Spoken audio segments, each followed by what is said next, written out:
We are green on the stream health. That's more than we can say for my health.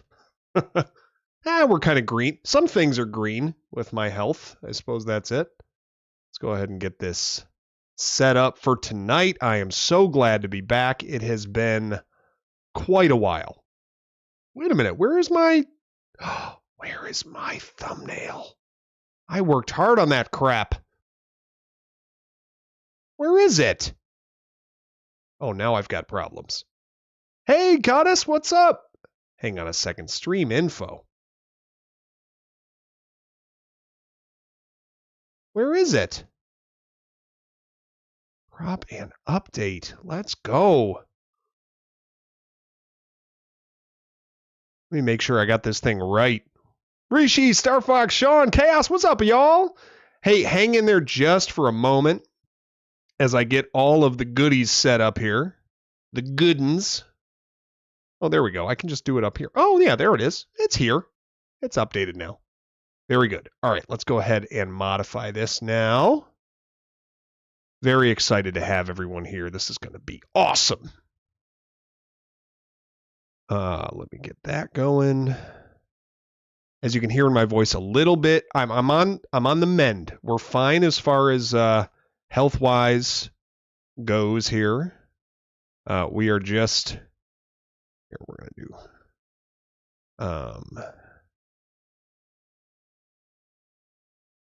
all time and AVGN. All right, cool. We are just on the mend a little bit of, just congestion and all that stuff that comes with the beauty that is weather change in the Northeast. So that's just how it goes. All right, let me set this up. And then I did something very stupid. I forgot to go grab my drink, which needs to happen. I've got myself a little whiskey and ginger ale I'm going to pour here in just a moment. I think everything is set. Let's close that up. Let's close that up. Get this restored. Let's get this over. Somebody already's causing problems. Sean Pittman, what's up, man? Emilio! Hey, what's up, everybody? We got everybody in here. Holy cow, the chat be popping. All right, hang on. Let me go back a second. Cold won't hang on too long. Thanks, NES. Appreciate it. Sean is in the building. What's going on, man? Brunoni in the building. Emilio, hang on a second. You've been hanging on for weeks. Michael DeSaro, what's going on? Ashwin, it's good to see you, buddy. Who else we got? Rishi in the building. And Drew T is over here. What's going on, everybody? Goddess, thank you for being over here. Everybody, don't want to catch the cold. Don't worry. I can't transmit it through the stream, so I hear. So that's all good. Hugs being handed out. Dark Jack in the building. Who is this Retro Nate fella? God help me if I know. I have no idea. Under the weather? Probably no thanks to the Bills. You're darn right about that. We have witnessed the funeral of the Buffalo Bills. It's over. Season's over. I will call a code right now. Sean, thank you for that gifted membership going out and hitting Drew T. That was a great snipe there. So thank you for that. We got Star Fox is in the building. We got I live with children and pets, which are basically known to be petri dishes of everything. Yeah, you're not right. You're not wrong there. It's true. You're not late, Asaka. You are right on time. Justice delivered. What? Justice delivered. Stop spamming symbols. Warning. Are you serious? Nightbot, what are you doing? So guys, sorry if that's a thing that's happened. Oh, hang on a second. All right. This is odd. Yeah, weird. So here's the explanation for that. We are doing giveaways tonight. This is not something we're going to have linked up all the time, but we're doing giveaways tonight, and I have used Nightbot for that giveaway that we're going to do. I did not realize that it had an automatic modding feature on here, so I apologize if that's the case. Hang on, chat moderation, access caps. No, I don't want to enable all this crap. Hang on, unable. Links, access emotes. Oh my gosh. All this stuff was like default enabled. Asaka, thank you for testing the limits of this. There, it's all been disabled. Now you can emote all you want. You understand what I'm saying? Sorry about that, everybody. Nightbot, very aggressive. No reason for that. Be as exclamatory as you'd like to be. I would love it. Could be worse, could be Cowboys. I suppose you're right there, Matt. What's going on, Matt? At least you guys have an exciting offense that could pass the ball. Soccer coming in. Was that the excess that it was trying to chill you out on, man? That might have been it. Asaka with a 5 gifter in here. Chaos over on Twitch. Dark Knight is in the building. What's going from Barbados? Man, I wish I was over there. We got odds are because they're using a bunch of exclamation points. Got you. Okay. Crazy Colts Chris. That's a lot of games. Every one of them. Yeah, we're going to every one of them to the point that I've gotten to. So that's 77 of them to this point that we're going to try to rank. I'm glad you enjoy it, Dark Knight. Thanks so much for being here. Dude, Asaka Snipe and Mikey Want Wingy, Rishi, those are 2 huge hits. David Hansen, another friend of the channel, and William Holiday, who is, these are great snipes. An Old King in here as well. Awesome 5-pack hitting to get this thing started. There are the symbols that we need to see. NES, appreciate that. Everyone handing out the gems here to get started. Sean and then Asaka, thank you guys so much. Appreciate that a lot. All right. Yeah, that's true. The Jags did sell to big time sold to Davis Mills and the Texans. That was pretty rough. Paul is in the building. What's up, Paul? It's good to have you, man. He's on YouTube and over on Twitch. Appreciate that a lot. Guys, I'm an idiot. I totally left my whiskey and ginger ale in the other room. I want you guys to greet each other. Give me 3 seconds. I'll be right back. Got to go get my glass.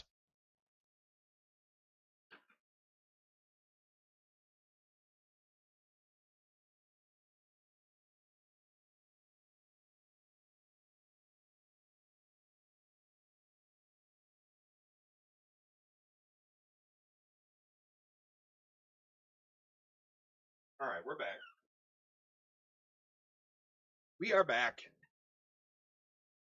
All right. Oh, need Bob. A new bottle of Bullet Bourbon, and we will do a little pour here. Probably not as much as my man Chaos, but we'll do a little. Mikey is the luckiest gift receiver. I would say so. All right. Little pour in here, and we're going to top it with some ginger ale, some Canada Dry. There we go. Who we catching here? Hey, Paul. Oh, what is this? Michael Reedy, 9662. That seems like a different account entirely. Who is this guy? All right. Guys, a toast. We've got a lot to be thankful for and a lot to celebrate here tonight. Worst part of the Jags thing was streaming during the game and checking the score. And you're just like, oh, okay, that's a total win. And yeah, it was just wild. Yeah, that's true. Stop myself feeling confident that the Jags would somehow still throw it away. That's true. Yeah, we got to do that, Drew T. This is the only medicine that works, I think. Smash that like button if you could. Appreciate that, Sean. Thank you for letting everyone know. If you could give a like to the stream, that's a huge help. I don't know if hype is available on streams, but if you could do that, that's pretty cool too. Your face is a different account. that tracks, actually. That's very mature. It's going to be that kind of a night, Brunoni. So cheers, guys. We have a lot to celebrate. Let's toast to a couple of things, okay? One thing, first of all, most importantly, my wife's foot has healed. You may remember that about 7 weeks ago now, she broke her 5th metatarsal on her foot, stepping on a toy of one of my kids. It was a Jones fracture, and it takes a long time to recover. Just went to the doctor today. She is healed up and is going to start wearing her normal shoes and back to normal mobility in the next week or so. So cheers to that. Oh, delicious. Number 2. We're also going to say a cheers to a couple of milestones in the channel. Number 1, we're back to streaming. Thank goodness. Cheers to that. Okay? Mobile wife is a huge boon. Yeah, you're not kidding. It's Death Metal Lab. What's up, man? Sorry if I missed anyone as I'm doing these cheers.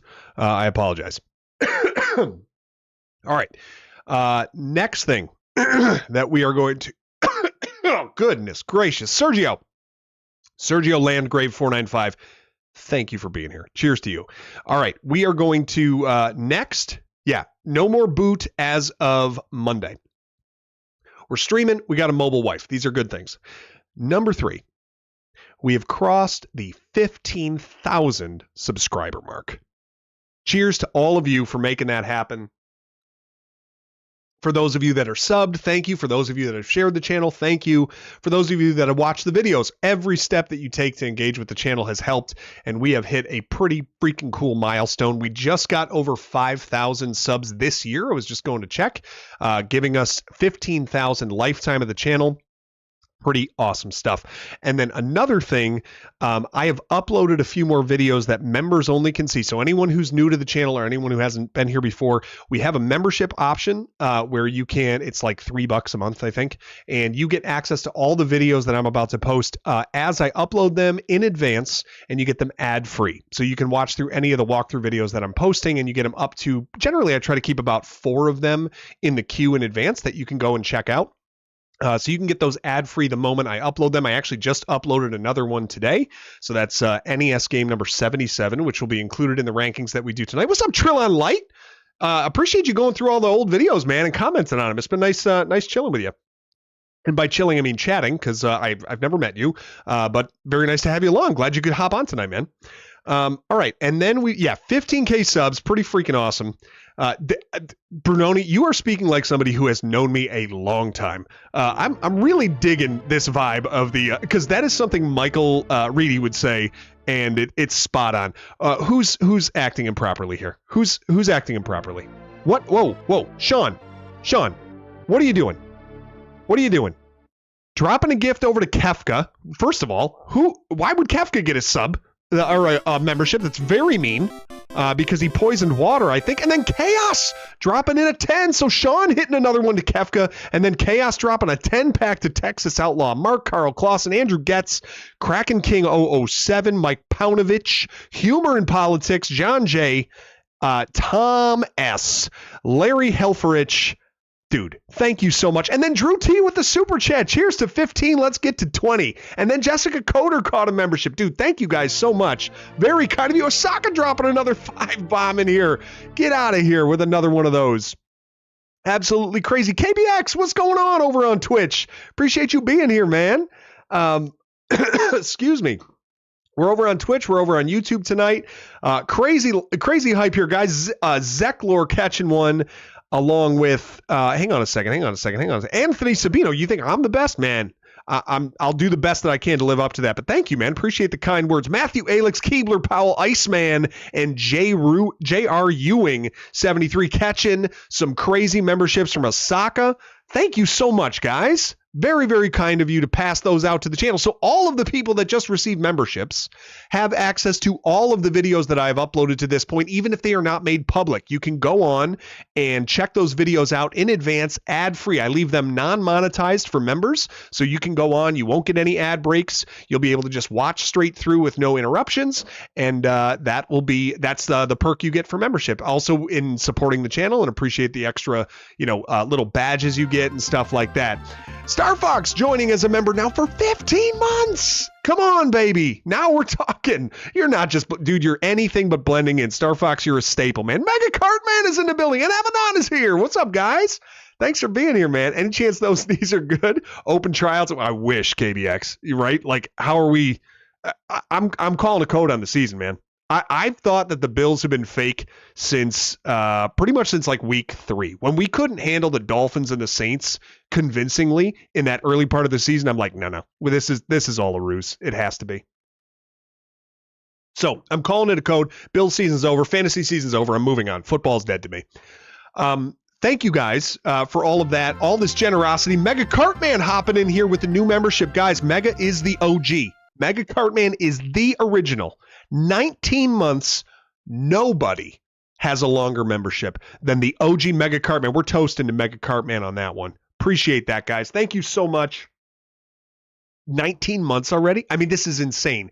Thank you guys for the support of the channel as we are closing out year 2 of doing all these. Asaka grabbing his own membership now up for 10 months here. Come on. Going for the year. We're getting close, man. 10 months. I appreciate that, man. Thank you for re-upping that membership, and Chaos dropping in too. Look at you guys grabbing these things and getting them in there. Appreciate it, man. Got your Woodford Reserve open? Oh, dear. It's going to be a crazy night if that's the case. And Dark Jack is hopping in with his membership. That for 14 months, Dark. Come on, baby. Really, really good. Cheers to Dead Football indeed, Drew. You know what I mean? They are a joke collection. A joke. You know what I mean?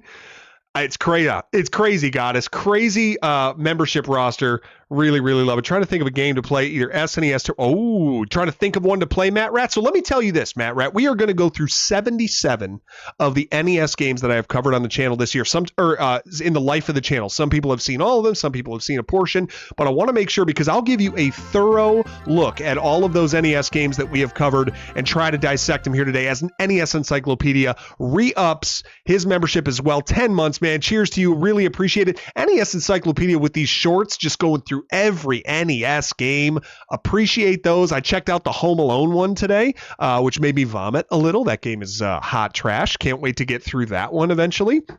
But really appreciating the work you're doing, putting in on those, man. Those are entertaining for sure. Lee Bolden is here. What's up? Cheers to you, man, over on Twitch. Appreciate you being here. Now, another thing we are toasting. We're toasting 15K subscribers. We're toasting Mobile Wifey. We're toasting, we're back to streaming. We are also toasting completing 100 total games on the channel. 100 total games. 76 NES. Michael DeSaro with the membership. Thanks, Michael. Appreciate that. We are toasting 76 NES games. 17 and a half technically SNES games, and 7 Sega Genesis games is the breakdown of 100. Dude, Michael DeSaro, and who else jumped in here? Sean Pittman, the member for 7 months. Thank you, man. Appreciate it. Chaos rocking his rocks, glass, and Retro Nate mug. It's going to be that kind of night. It's going to be beautiful. Collection craze. We have terrible receivers, and we've had them for 2 years, but last year they were like, hey, let's take Mac Hollins, who was our best red zone threat, and just get rid of him. We'll just assume we can replace him, and then let's make sure that we don't ever admit that we were wrong about Diggs and that we need him. It's finally chickens coming home to roost, I think. A toast to the host with the most. Yo, thank you, man. Appreciate that, Martin, for the follow, for the sub. Very cool of you. Montparnasse 97. Sean with another gifty. Man, it's chaos. I don't even know how to follow after all this stuff, man. Hitting Paul Decote with the gifted membership. Thank you, Sean. Very kind of you. Doing okay, just watching the stream, keeping an eye out for the Northern Lights outside your window. That's very cool. Toasting 100 games, guys. 100 games completed. Actually uploaded 101 today. So we are well on our way now to our next 100. Now, the last thing we are toasting, and certainly not the least, we are going to be toasting this for 3 specific wonderful supporters of the channel, folks that I've known a long time and have just been consistently really championing the channel when they do not need to. They are just folks who constantly bring energy and excitement and just a comforting feel when we see them in chat, when we see them whenever we get a chance to interact with them. And they have kindly sponsored 10 store giveaways that we are going to do between this stream and the next stream, which I'm aiming for next week. I want to shout them out right now.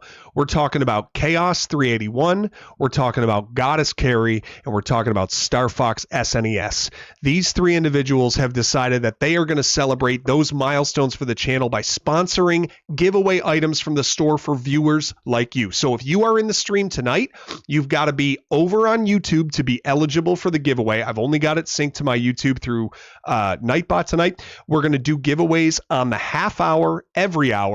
And we're going to give away 5 items tonight and 5 items next week. You could get yourself some stickers, you could get yourself a water bottle, or one of our handsome mugs to join Mug Club. So please, one time for everyone who's in chat, we are going to give it a triple toast here. Once to Chaos, to Goddess, and to Star Fox. I cannot thank you guys enough. It's such a generous gift for you to offer the channel and to the viewers of the channel. Really, really appreciate it. Thank you guys so much. Here to 3 massive, what do you say? You have to say they're legends, they're goats, they're goated, they're himothy. What, I don't know how kids talk. They're 6, 7, whatever the hell kids say nowadays. That's what you guys are. I really appreciate it, guys. Thank you so much. And I'm sure these guys here are going to appreciate that as well. So with that, yeah, Mug Club is going to be growing. We've got some very generous gifts ready to go out to the community, and we're going to do the first in about 10 minutes. So if you're not on YouTube, get over to YouTube, check us out at Retro Nate. Make sure you're subbed up to the channel. I'm going to give you the instructions for the giveaway in about 10 minutes, and we will get that thing started. Space Chameleon in here, and Cappy's here. What's going on, guys? Appreciate you being here. Mug Life, baby. The Mug Life didn't choose me. I chose Mug Life. Yeah, man, it's gonna be great. And then the last thing, I think I've said the last thing like 3 times, but truly the last thing, and the name of the stream tonight and the thumbnail all lends to, we're gonna rank these NES games. We've been going through them one at a time per week, every week for almost 2 years, with a couple of different consoles mixed in. And we are going to start ranking these things to let you guys know what the best ones are that I have gone through. Again, a subjective list, but I have gone through all of these. Every time I finish a game and finish a video, I immediately go back into my master list and I kind of just rank it on feel. Just like when I played the game, what was kind of the impression I got? How much satisfaction did I get from beating it? Was there anything that took away from the enjoyment? All that stuff. I just kind of throw that all into a stew and come out with a rating. It's all based on gut feel. And you guys are going to see where I think all these things rank tonight. So that is the plan for this evening. Guys, it's been freaking 7 weeks, man. It's been a long time, and I cannot wait to get this thing going. Collection, you love a good ranking, man. So I can't wait. This is going to be just like hanging in your living room doing this, man. It's going to be great. Space Chameleon, it has been a while. You can just hide in the corner and hope you're missed. No, you're going to be out in front, Brunoni. Chaos, what's going on? Chaos Clutch. And Cappy, basic mugonomics. I got to get some shirts made that say that, I think. Appreciate you posting that over there, Paul. Adventures of Lolo is on the list. That is one of the games that we have finished. So should we just get this thing started? Should we just go? We're going to go worst to first. We're going to go from the bottom to the top, 77 NES games. And I actually have the ability to show you the box art of each game as I rank them. So YouTube is still doing a great job showing this channel on your feed. Oh, good. That's awesome, man. I'm glad to hear it. We actually had a couple come out the last 2 weeks between Bart versus the Space Mutants and Rambo that have done pretty well with the algorithm. So excited to see if that brings in some new folks. Rambo's already done some pretty good work of bringing in some new subs. So for anyone that might be watching this that hasn't seen us before, welcome. Thank you for being here. Hope you enjoy the vibe of the channel, being here with a great community. And let's get started. I think it's time because we got a lot to go through, man. We got a lot. Darren Noonan, it is hard to believe. And then I think, like I wonder sometimes, does the NES's back hurt as much as mine? Because I'm, 41 and I kind of feel like it's probably got some back pain. But anyway, nice to have you here, man. Appreciate it. All right, should we get this thing going? Matt Albright, Argabright, number 1, Michael Jackson. Wait a minute, what? Oh, are you saying Moonwalker? That could be in the Sega rankings, but we're not quite there on NES. All right, Johnny Don't really like. Oh, dude, thank you, Johnny. Appreciate that, man. We enjoy having you here. Thanks for popping in. One time for Johnny Don't, everybody. Yeah, Rambo's doing all right. Ghostbusters better be near the bottom or we revolt. What's up, Shittlebees? I like saying that name. Typically, I don't curse on the channel, but I feel like that's close enough and it's part of a username. It works. All right, folks, we are ready to get this thing started. And I'm going to, just so you know, I'm going to farm some of this content for making a video that actually becomes a ranking video that we might post again. But let's get it going, guys. Number 77 on the list. And some of you have already guessed it. Here we go with the rankings. Let's get a couple of these in before the first giveaway. Ladies and gentlemen, boys and girls, number 77 out of the 77 games I have played on the NES is none other than Back to the Future. This game is a hot pile of vomit. There is nothing redeemable about it. It is repetitive. It is it's one of just the worst experiences I've had playing an NES game. Like I'm a pretty easy grader. There's not a lot that really sours me on playing an NES game, and there was nothing I found redeemable about this game except for the Enchantment Under the Sea dance. I did find that to be a reasonably entertaining level. All 5 seconds of it when I played it and thought, oh, this is interesting. If you have a knowledge of music and you know sharps and flats, you can put it there. No, Back to the Future is absolutely awful. The music is I mean, they had to speed up Power of Love. Power of Love's a fantastic song, and they had to speed it up into an unrecognizable version of itself, and they play it on a loop just constantly. It's a little bit Full Metal Jacket feeling, right? Like it's just, oh, absolutely just awful. Awful, every bit of it. It's Paperboy's ugly cousin. It has no relation to the movie. One thing of it that's kind of interesting is that after the Enchantment Under the Sea dance, you no longer have to worry about your picture vanishing.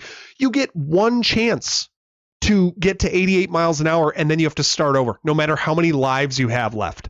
So it's just, oh, that's it, Matt Rat. You called it. One chance on the last level, and it is brutal. Okay. Emanon, I know you disagree. That's fine. We're going to get to all of the ones that I've covered, but Back to the Future comes in at number 76 or 77. All right. Let me quick change over. So each time in between these, I'm going to change over to the box art of the next game in the ranking, and then I will reveal it here shortly. So number 76 is the next one that we are going to show.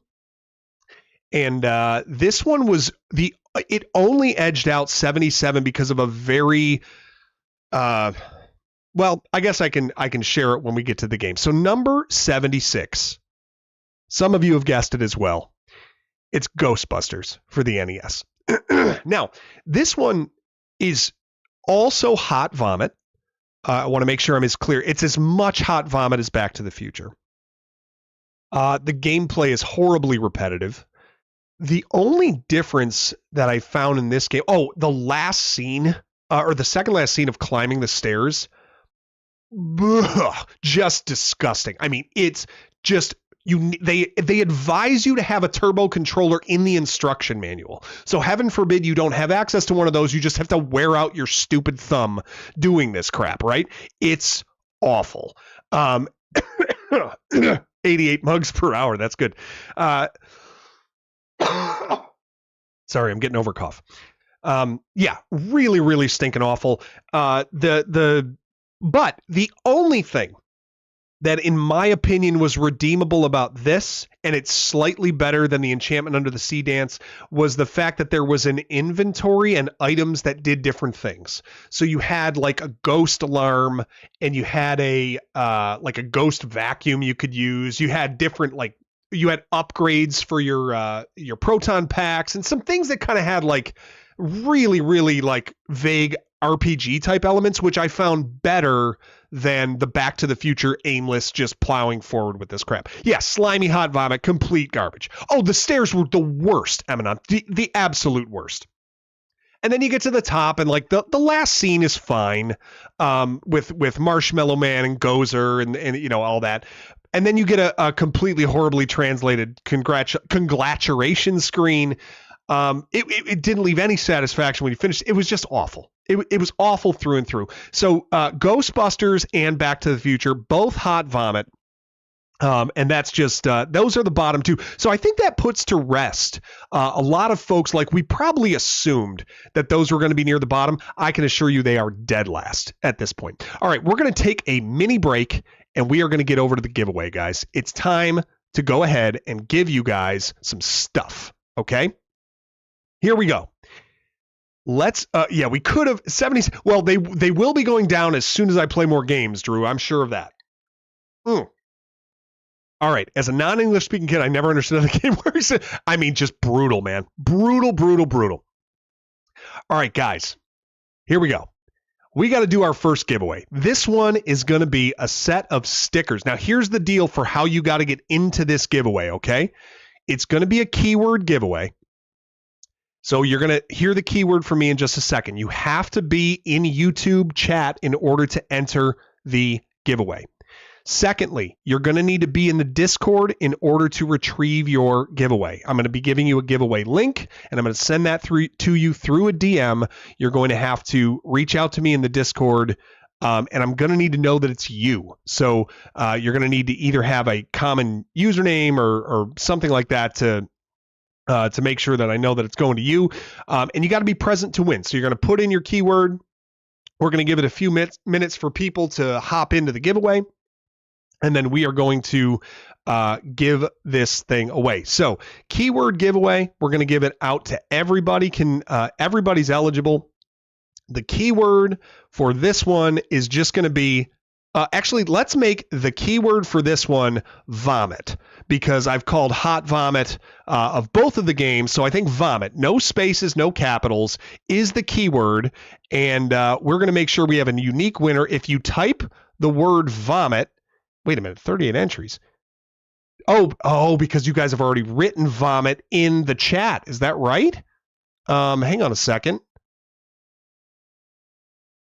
Hang on. Why isn't this not working? So this is what I would understand it to be. Is that, hang on, not choose a winner. Hang on. Reset entries. Yeah. All right. Type the word vomit into chat starting now. Go ahead and type the word vomit, and that will enter you in. All right. We got people typing in, and here we go. Entries are rolling in. We got Luck Jackson, Brunoni, Cappy. All right, we reset. Type in the word vomit just once. That's all you got to put in if you want to be eligible for the giveaway. Looks like we got a few people entering in here. Let me make sure that this looks right. More of them coming in. All right, cool. This is good. We got 15 entries now. It looks like it should be more. Well, it's not going to work that way, Amanon. You got to make sure that it's a VOMIT, just like that. Enter that word. You only have to enter it once. You don't have to spam it, and you'll be in there. We're up to 17 entries now, it looks like. Yep, pop your name in there, and we'll make sure that we get you included. I want to make sure that everybody who's entering it is in here. It looks like you are. Let's make sure Space Chameleon's in here. Yeah, I see you in here, Space Chameleon. You're good. All right, cool. So it looks like it's working. It looks like we've got everybody that's typing it in there. We're going to let this just sync up, and we'll give this about 5 minutes. You only have to type it into the chat once, and then you're going to be entered, all right? So we're going to go ahead and let these entries pile up and sync up here. Go ahead and type the word vomit into the chat if you want to be into this sticker giveaway. And then I will send you the link. You have to be in the Discord. So Chaos, thank you for putting that Discord link out there. You have to be in the Discord in order to claim your prize. You have to be present in chat in order to claim your prize. We're going to put that through in about 3 minutes here. We're going to do our first drawing of this. Now, in the 3 minutes that we are letting the vomit giveaway play out, I say we do another one of these. I say we do the next game on the list. So I'm going to go through the last game, and then once we do, we are going to excuse me. We're going to, oh wait, who's giving stuff out, dude? I'm missing stuff. Who gave stuff out? Was that Mega? 20! Mega, what are you doing, bro?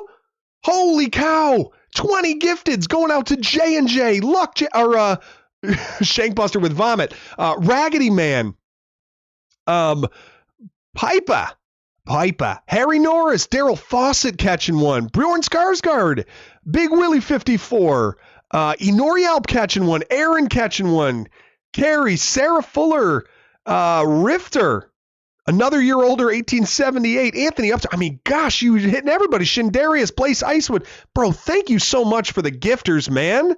That's a super kind gift of you. 20 gifted memberships going out. Bird Dog catching, Kitty Cupcake. That sounds like a nursery rhyme, perhaps. Man, I'm missing stuff here. Dragon Cane Corso family. Dude, thank you so much, Mega Cartman. That's a super kind gift of you with a 20 bomb into the chat. That's very nice of you, man. And now, in the midst of all that, and Sean and to Bry916, thank you, Sean, for another gifted membership going out to Bry. That's very kind of you too, man. Oh, very cool, very cool, very cool. Yes, very much, Sean, it's very much like Oprah, right? We're passing those on. What's up, Sonic? Hey, if you want to get into the giveaway, Sonic, type the word vomit into the chat, all right? We're amassing entries. We got to make sure that everybody is in here. This doesn't feel right. It feels like way more people have written it and I have not. I don't have everybody here. This is not right. Do I have everybody in here? Dude, I don't have everybody in here. This is, wait a minute, maybe I do. Let me just match up to what I got here. All right, we're up to 23 entries. Maybe we got enough. You only got to type it once. If you've typed it multiple times, I'm just trying to make sure it's working, that's all. I just want to make sure. Jag RRT647, let's make sure you're in here. As long as you're in here, then I know it's working. Where are you, Jag? Yeah, you're in here, dude. You were in here early. So you must have done this before. All right, cool. Guys, it looks like we got the entry. Oh, we're up to 25. We got 71 people, but is everyone over on YouTube? Has everyone, if you've typed it in there, man, I hope so. 23 sounds about right. Is that right, Collection Craze? All right, cool. I'm going to trust you. All right, hang on. I'm dying here. I'm getting warm. All right. Yeah, only type it once, though. That's the thing. What's up, Devo? Yeah, you lay it down for him, Devo. You know what I mean? All right. Oh, gosh. Oh, I should probably cap my whiskey. Probably not great to leave that out. Hang on. There we go. Sound. All right. Should we do a drawing? I think we should. I didn't even go back and talk about the next game, but that's fine. I'll just renege on that, and we'll talk about it after this. All right. Get your last chance for entries to go in. We're going to draw this thing in 10 seconds. 9, 8, 7, 6, 5, 4, 3, 2, 1. Let's see what Choose a Winner does for us. Here we go. Greg Williams 8324. You in the building? Oh, I see you just typed vomit recently. Is that Greg Williams? Come to the front of the congregation, Greg Williams. Talk to me. Say I'm here. I loved it when you were our coach in 2002. Greg Williams 8324. You in the building? Type hi or something like that. Let me know you're in the building. And if that's the case, make sure you're over it. There you go. You got it, Greg. You are the sticker giveaway winner. That is courtesy of Goddess Carrie, who has sponsored that giveaway. So congratulations, Greg Williams. Make sure that you are in the Discord. If you are in the Discord, you want to make sure that you are sending me, excuse me, that you are sending me a message and letting me know that you are here so that we can get you your code, man, because you have won yourself a sticker. So Chaos just dropped it in there. And if you're able to hop in there, Greg, send me a little DM. Let me know that you're there. I'll give you your code and you can claim your sticker, man. Congratulations. First giveaway of the night, a success. GG's to Greg. Now we're talking. We got more of those to come, guys. More of those to come. Greg, let me know when you sent me that message and I'll get you your code and you can go ahead and claim your prize. Thank you again, Carrie, for sponsoring that. Thank you guys to all of you. Chaos, I saw your message in Discord. I might hit you up on that in about a half hour if you're cool with that. If I can get that going on the fly, that'd be sweet. All right. I think a successful vomit. Let's go ahead and see what the next game is. Number 75 on this one. Now, this one's kind of unfair because, all right, so I've had this thought about certain games.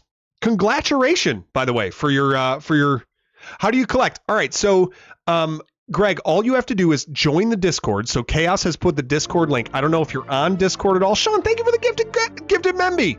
I don't know if you're on Discord at all. If you're not, it's a free app. Just sign up. There is a link to my Discord server, so you can hop in there. And all you got to do is follow the link, accept the invite. It's free to get in. And then when you're in there, you're just going to send me a direct message through Discord, letting me know that you are in there. And I will send you your promo code, your giveaway link for the sticker. It'll go right to the shop where we have all our items. You'll be able to order your stickers and fill out the shipping information. All of it's paid for, and you can claim your prize. All right. If you have a problem with that, if you are on Blue Sky and want to send me a direct message, you can do that as well. I am at RetroNate on Blue Sky as well if you want to do that. So you can try that as well, whichever one works best for you. All right, next game in the list, 75. It's kind of unfair, and here's what I'm going to say, and this is going to apply to a lot of different games that we have tonight. First of all, cheers to Greg. First giveaway winner. It's going to apply to a lot of games tonight. The style of game that you are will kind of cap what I think you can do. So Sean hit Jag RRT. Now we're talking. There we go. Thanks for that, Sean. So the type of game you are kind of caps out what I think you can be rated. Like, for example, in gymnastics, there are different vault difficulties, right? Where the max rating for doing a perfect vault is higher than an easier one. I think that kind of applies to games too, where I think certain styles of games have a certain high watermark they can hit. And it's possible that this one's at the high watermark of what you can do with edutainment, but Donkey Kong Jr. Math is number 75. I actually went through this game and highlighted what's available to it. It's not really a game so much as it is just doing math and different practice math equations. It's fun enough. There's a competitive aspect to it. It's 2 players, but it's a math game. It's nothing more than that. It's even that though. Even this game, I would rather play than Back to the Future or Ghostbusters. That's really the claim to fame for this one, is that there is just no world in which I can imagine playing Ghostbusters or Back to the Future over doing math. That is how I would prefer it. So that is number 75 on your list. If that's one that you were considering getting, if you get a hard copy of it, it's like $200 or something. So good on you if you can manage to get a copy of that. But yeah, that's probably not one you want to spend a whole lot of time on. All right, moving to number 74. Yeah, it's math. That's all it is. It's Matt Rat. There's nothing to say. It's math. Let's get off your ass. Let's do some math. Math. Okay. Guy who works at your local GameStop also named Nate, and I told him, oh, is that right? Maybe it's me. Maybe this is all AI. We don't know, Sonic. Well, some of us do. All right. Yeah, math, more vomit. Right, Bry Guy? All right. Yeah, it has to make sense here, right? There's nowhere else to put it. Oh, I liked it fine. It would have been fine to play. Darth Nelder! Darth Nelder's in the building. Darth, first of all, whiskey toast. Second, I just ranked your favorite game. I'm ranking all 77 NES games that I've played, and guess what? Back to the Future was dead last. Dead last, because it's awful. And I'm glad you're here, and I love you. And also, it sucks. How about that? All right. Of course, Greg. Were you able to get in? All right, cool, man. That's great. I'm glad that you signed up. Let me just check and make sure I got you. Let me check and make sure I got you. How about that? All right. Now, you signed up. You're here. Where's Greg? Where's Greg?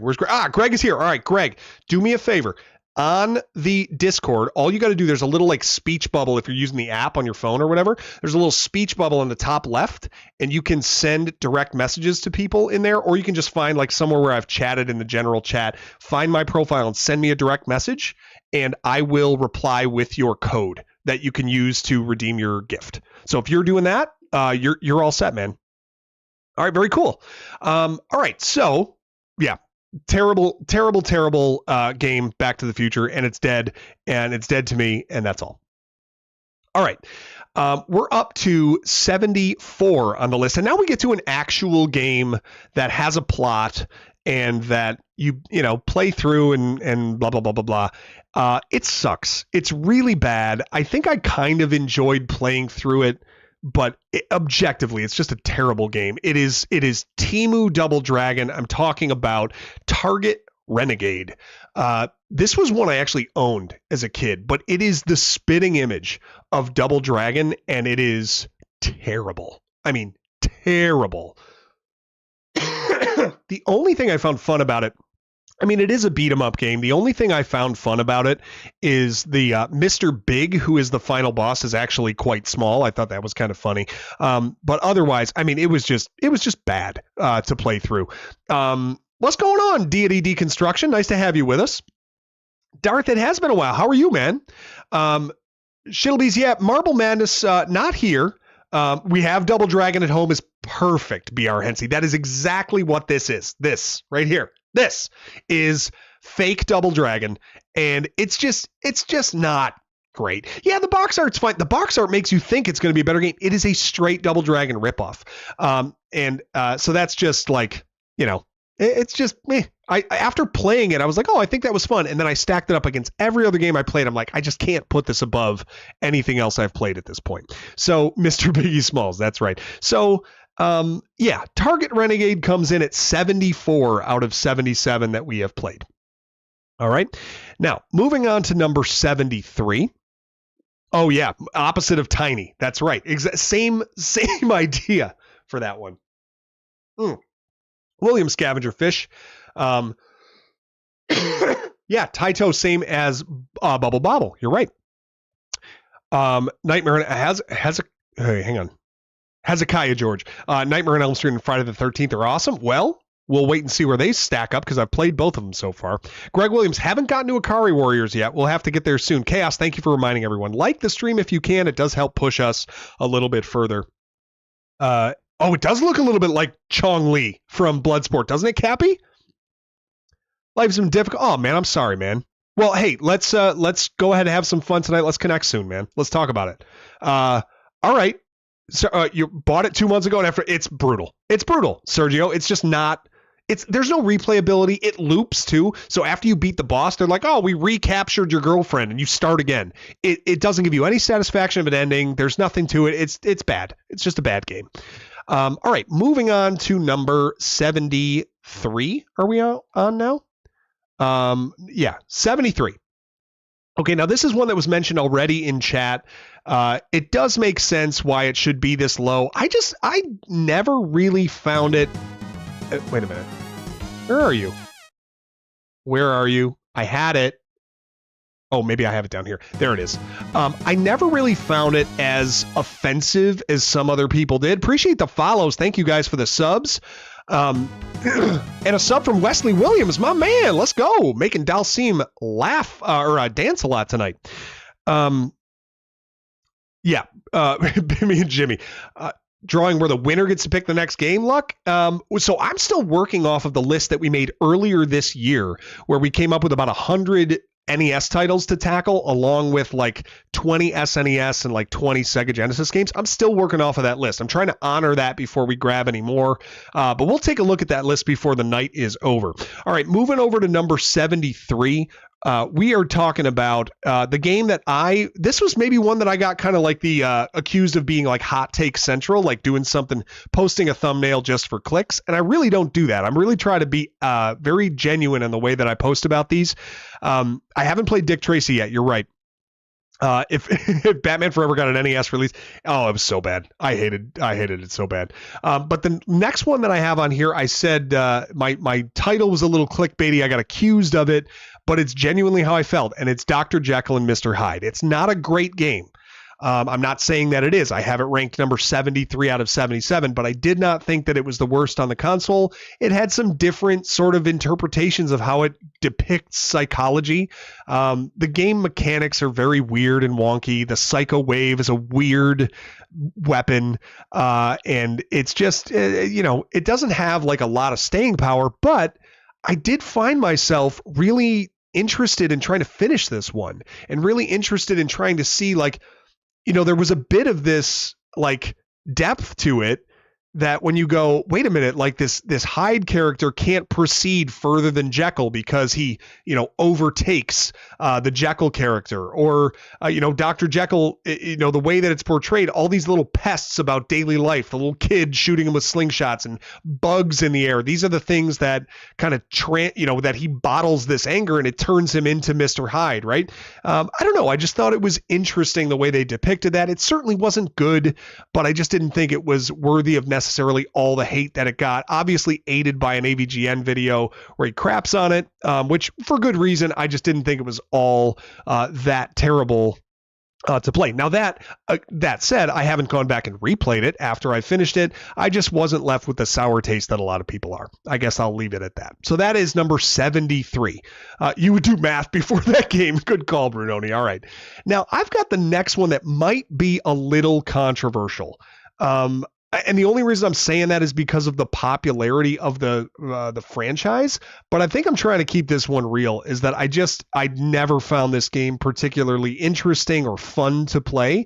It's extremely brief, and it doesn't have a lot, any game that loops kind of bothers me because I just don't think they give you a lot of, like satisfaction for beating it. So try to stick up for it. Thanks, Shittlebees. I appreciate that. Game is iconic. Nobody's ever played it, but we all heard of it sort of way. That's it. If I own Dr. Jekyll and Witch, I bet I'd like it because it's crazy. It might have been Deity.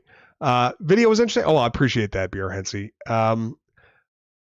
Wanted to rewatch someone play it, and here you are. There you go. Going to sound controversial. You somewhat like it. You played same thing, Matt Rat. I kind of just thought there were other games that weren't as good than that one. I would do math before this. I like that comment. Quite good.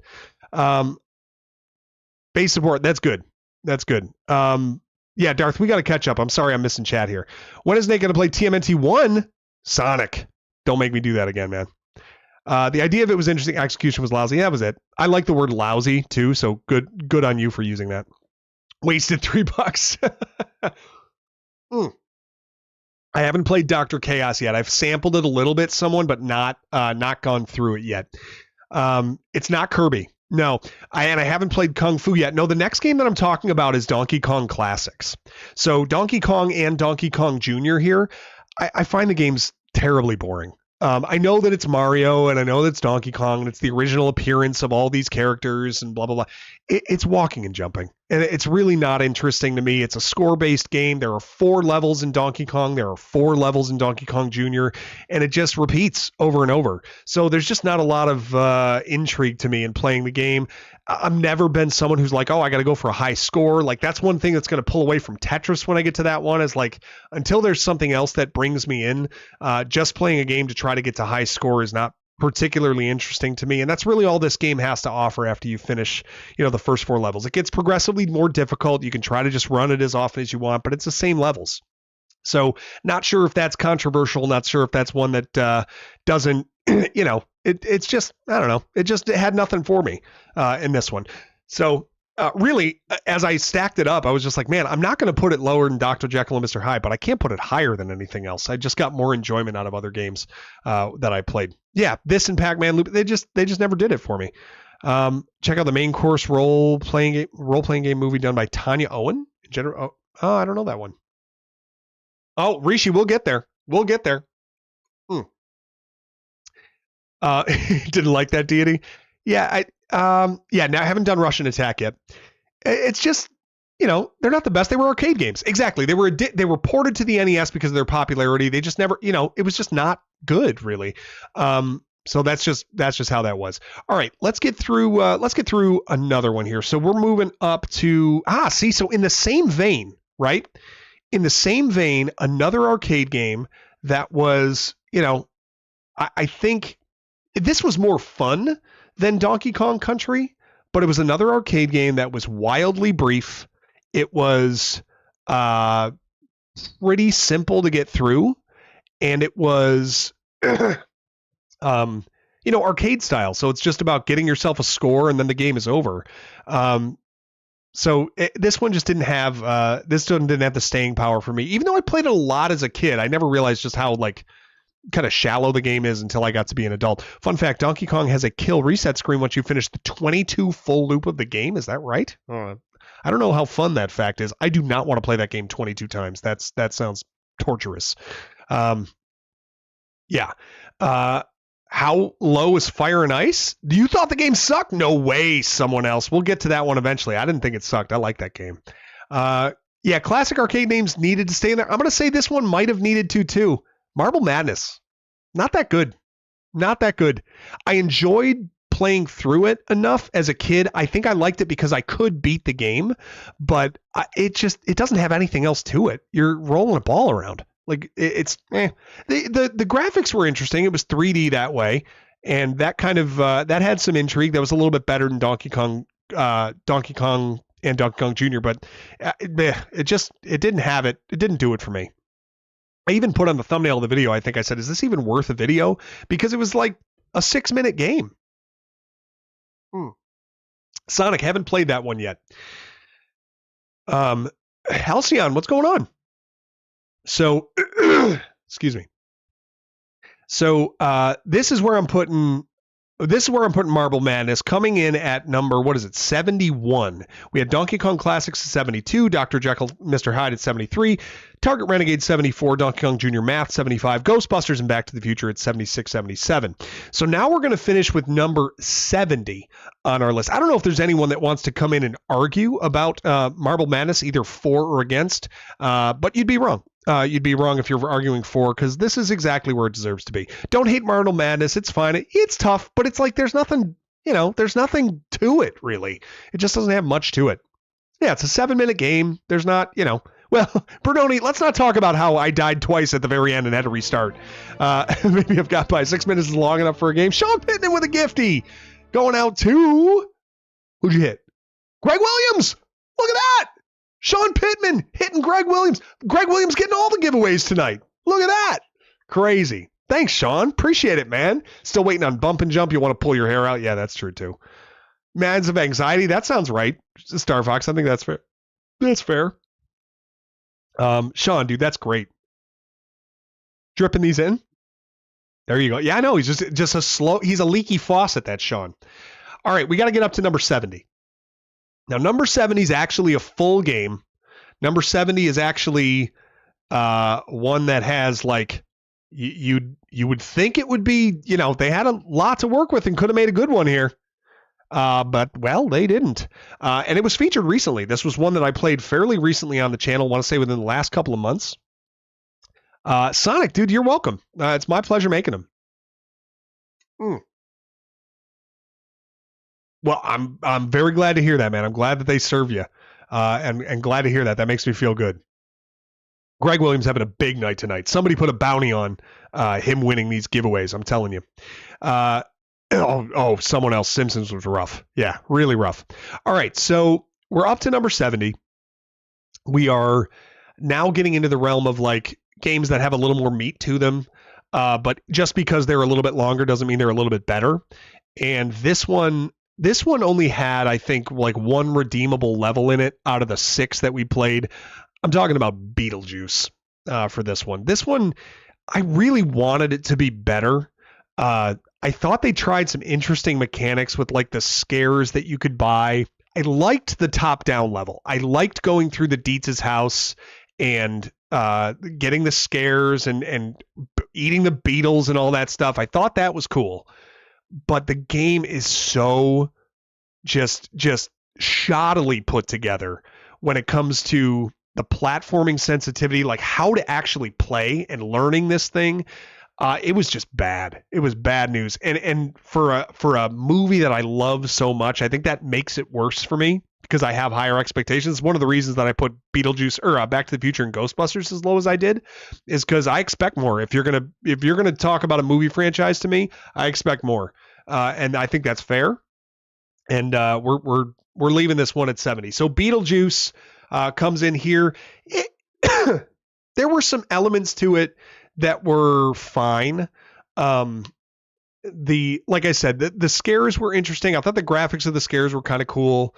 The sandworm thing was really weird. They tried to incorporate Saturn there when you're walking through the house and like, what was the other thing? And like a weird second level that had no, just zero relation to the movie at all. You were in like these weird sewers. It was like it as opposed to Beetlejuice. They were messing up their horror movies.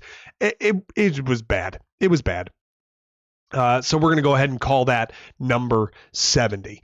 Okay. Someone's going to have to tell NES Encyclopedia. You're going to have to tell me what based means because I'm an old man. I don't know what that means. But I assume it's a bad thing, and you're probably spot on. All right. What do we got here? Number 69. Oh no, I'm going to get to number 67, and the one teenager that watches this channel is going to see it. All right, what do we got here? There it is. Number 69. Okay. Hey, LJ. I know it was bad news. Jeff Eastridge, what's going on, man? No, Wizards and Warriors is not number 70, but it is uploaded to the channel. That is game number 101 that we have put on the channel. Tried to like Beetlejuice. This wasn't your type of game. Music was fine. It did, well, I suppose. I love the music of Beetlejuice, and the actual game music was brutally different and quite terrible in my opinion. Yeah, movie games are just never good. Sonic the Neptune there a bit. Oh, okay. Excuse me. Fester's Quest survived. Oh, yeah. Fester's Quest survived. Don't you worry, Star Fox. It's hanging in there. Ahoy, hoy, Tom. What's going on? Let's see. Movies turned into games just haven't had a great history. Games turned into movies are typical awful until recently. It's funny that even as little kids, we figured out that LJN games are bad, and this is when games are coming out 40 years ago. You're right, Deity. You're absolutely right. Based is the matter day. Cool. Oh, okay. Mm-hmm. Sounds like me. Jason Tilley, what's going on? Love the channel. Really appreciate your commentary and approach. Feels like a couch co-op. Yo, thanks, Jason. Look at the nice comment from Jason Tilley. Dropping in the chat to say thank you, and you appreciate it. Dude, I appreciate you. Thank you for being here. William. Some movies translate into games better. I would agree with that. I think we'll get into a few of them later. Really hate it when people joke about schizophrenia. People say, oh, yeah, that's... I understand, man. Yeah, and I think we're probably as a society less sensitive about that than we should be, because we often unfortunately we joke about things we don't understand to try to make sense of them. Methodical, thanks for the sub, and unfortunately that comes with harshness towards those who do experience it. So I understand what you're saying. Based means cool. Hey, I'm cool. That's great. All right, very good, very good. Emilio, let me know if. Base either sincerely means good or ironically means good, depending on context. Emilio, you're going to have to interpret context for me because I'm not that bright.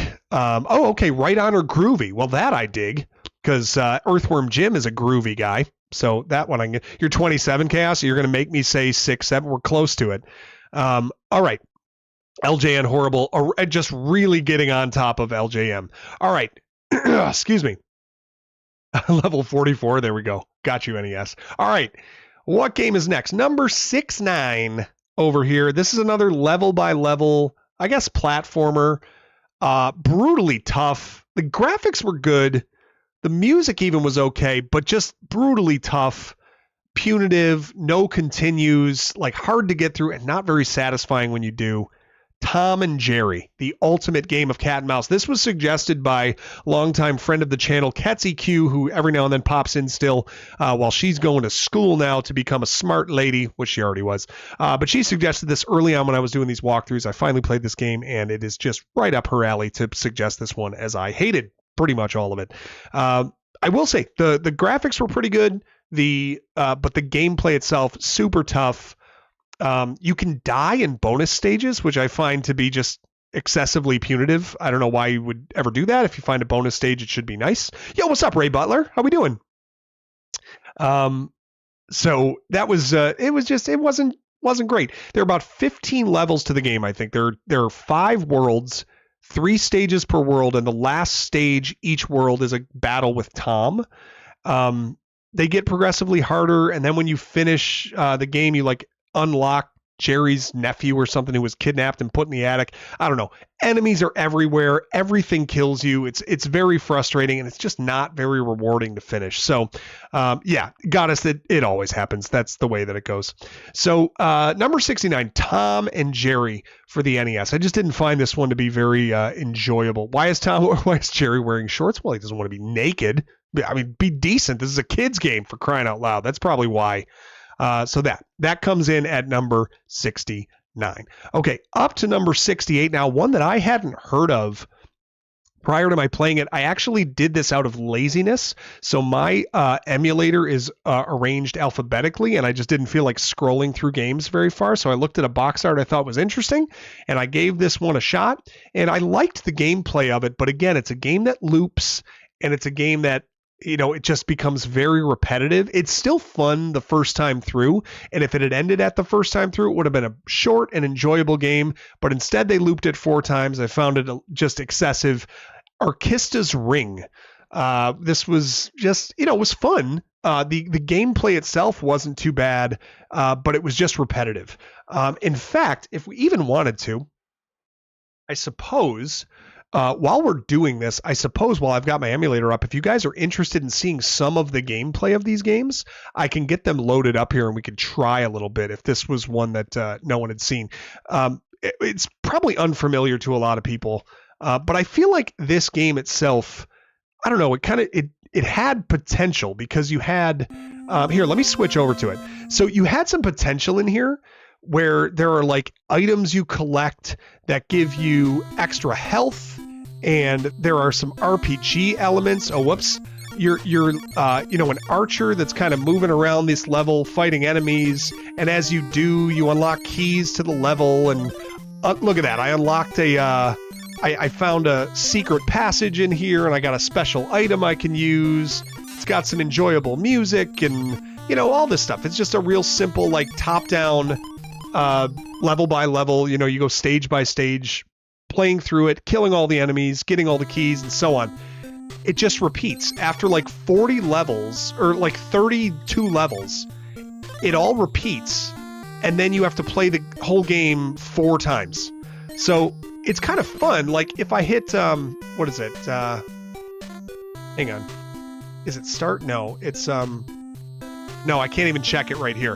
What you can do in between levels is check like your status to see, like, you can upgrade your bow and arrow, and you can get some items that like give you extra health, and you can get items that restore your health, and you can get, there's just lots of stuff you can get, but it's this over and over. So like playing it is kind of interesting and fun, and then it just over and over it goes through this. There you go. Here's my status. I have a different wand, and I have a short bow and short arrow and leather armor, and it shows your inventory, and you just go through stage by stage and do this. So that's what it is. What's up, fan of cards? Yeah, a little bit like Tom and Few Silly Jerry. That's good. So a little bit like Hide Glide maybe, but I think it's more responsive probably from what I've seen of Hide Glide. Anyway, that's the game, and I just wanted to at least offer that to you as a little sample of what it looks like.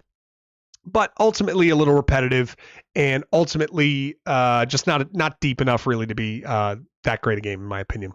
Fan of Cards, we're doing pretty well over here, man. We're ranking every NES game that I have gone through so far on the we're ranking every NES game I've gone through so far on the channel at 77 of them, and we're ranking them worst to first. Yeah, simple but not bad. But it just didn't have the depth to it that I thought some of these other games had, and how they were put together. It's just a little too simple for me. So we are working our way through all of these games, right? We are trying to show off each one that we have played through, put it in its appropriate ranking spot, and excuse me, and show you guys what I think of all the ones that I have played so far. All right, now moving to number, oh boy, here goes. Number 67. Here we go. Let's get it pulled up here. Make sure I got it right here. All right, it's sized properly. You got ketchup on it. That's good. That's a great quote, Sonic.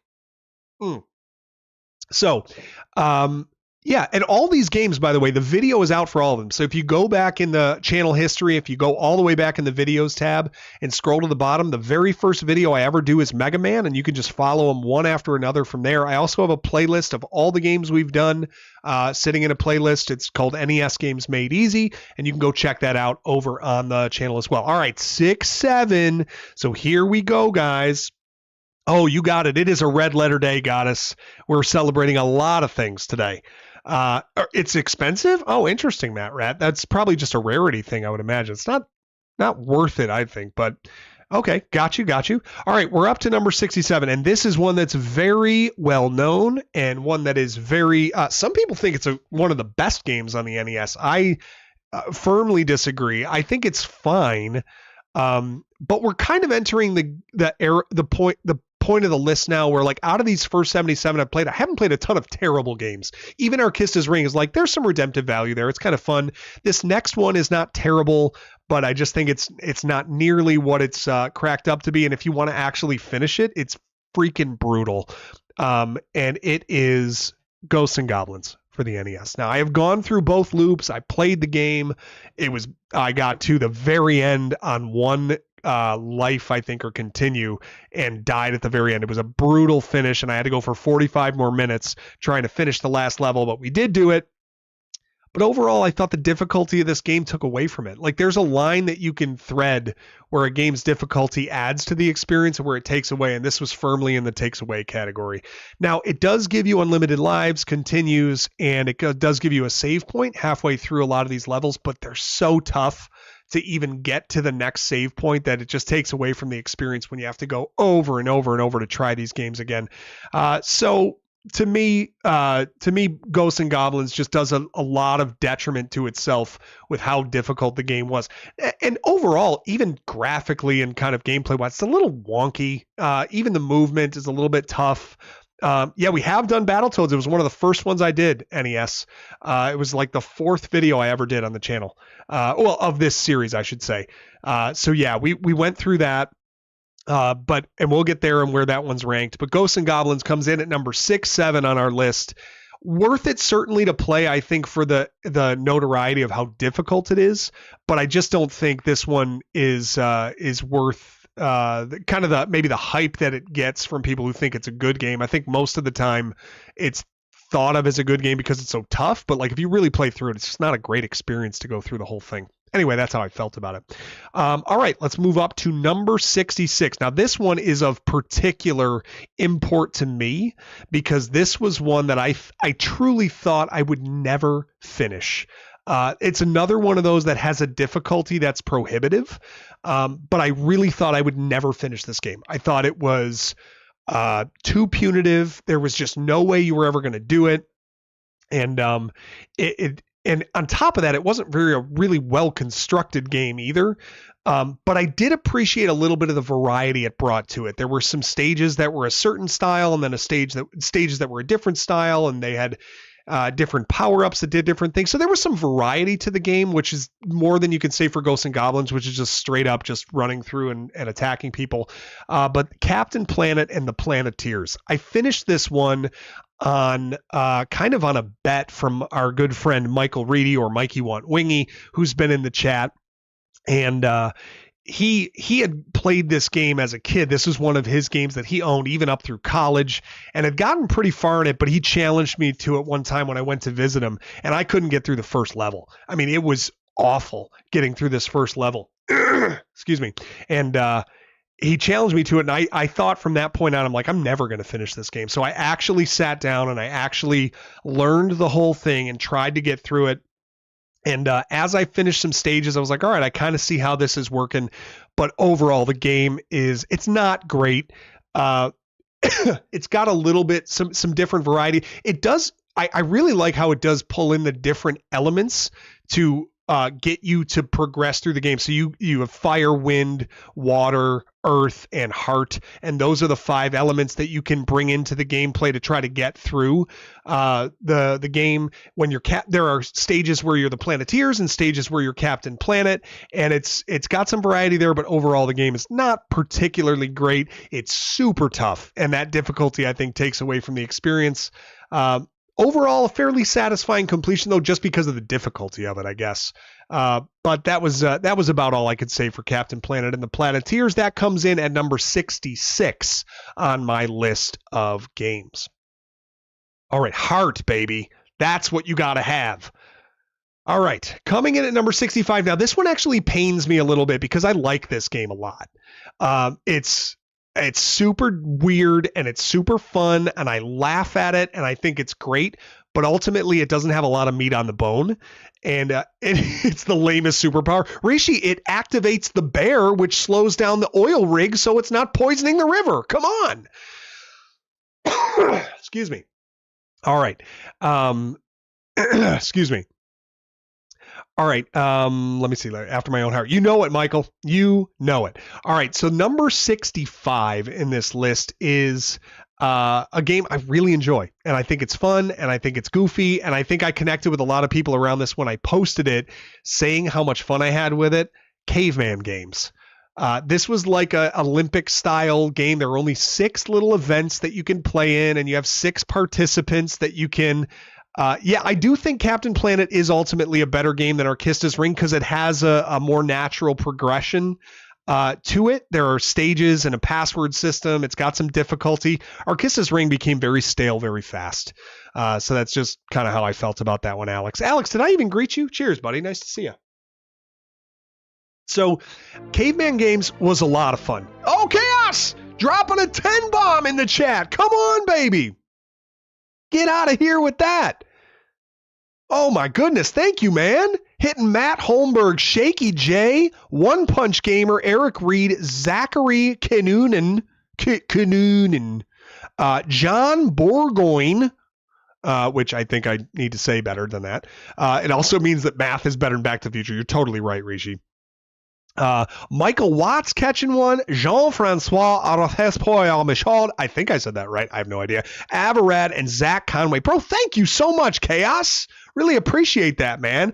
Cappy, I like caveman games a lot. I'm not dissing the game. It's a lot of fun to play. If you mentioned a game I never played, I won't say that. Yeah, it's fun. It's good to go through, and you just have fun playing it. Like it's great multiplayer. But it really doesn't have much depth to it beyond that. Once you've gone through the events and kind of set the records, there's nothing else you can do. And there's only 6 events, and they're not that tough to figure out. So I think ultimately it kind of lost its height of how high it could be ranked. If it were a deeper game, I think it would be ranked higher. I think it does well for what it executes on, but it just doesn't have much to it. Multiplayer would be a lot of fun. I remember playing the clubbing event with multiplayer constantly. I thought that was a lot of fun. But it just kind of comes in. It's fine. It's not a bad game. It's well thought of. It just doesn't have really much to it as some of these other games that are ranked ahead of it are going to be offering. So that's why I'm putting it in at number 65. All right. What are we at? 10:15. We got a few minutes before we're going to do our next giveaway.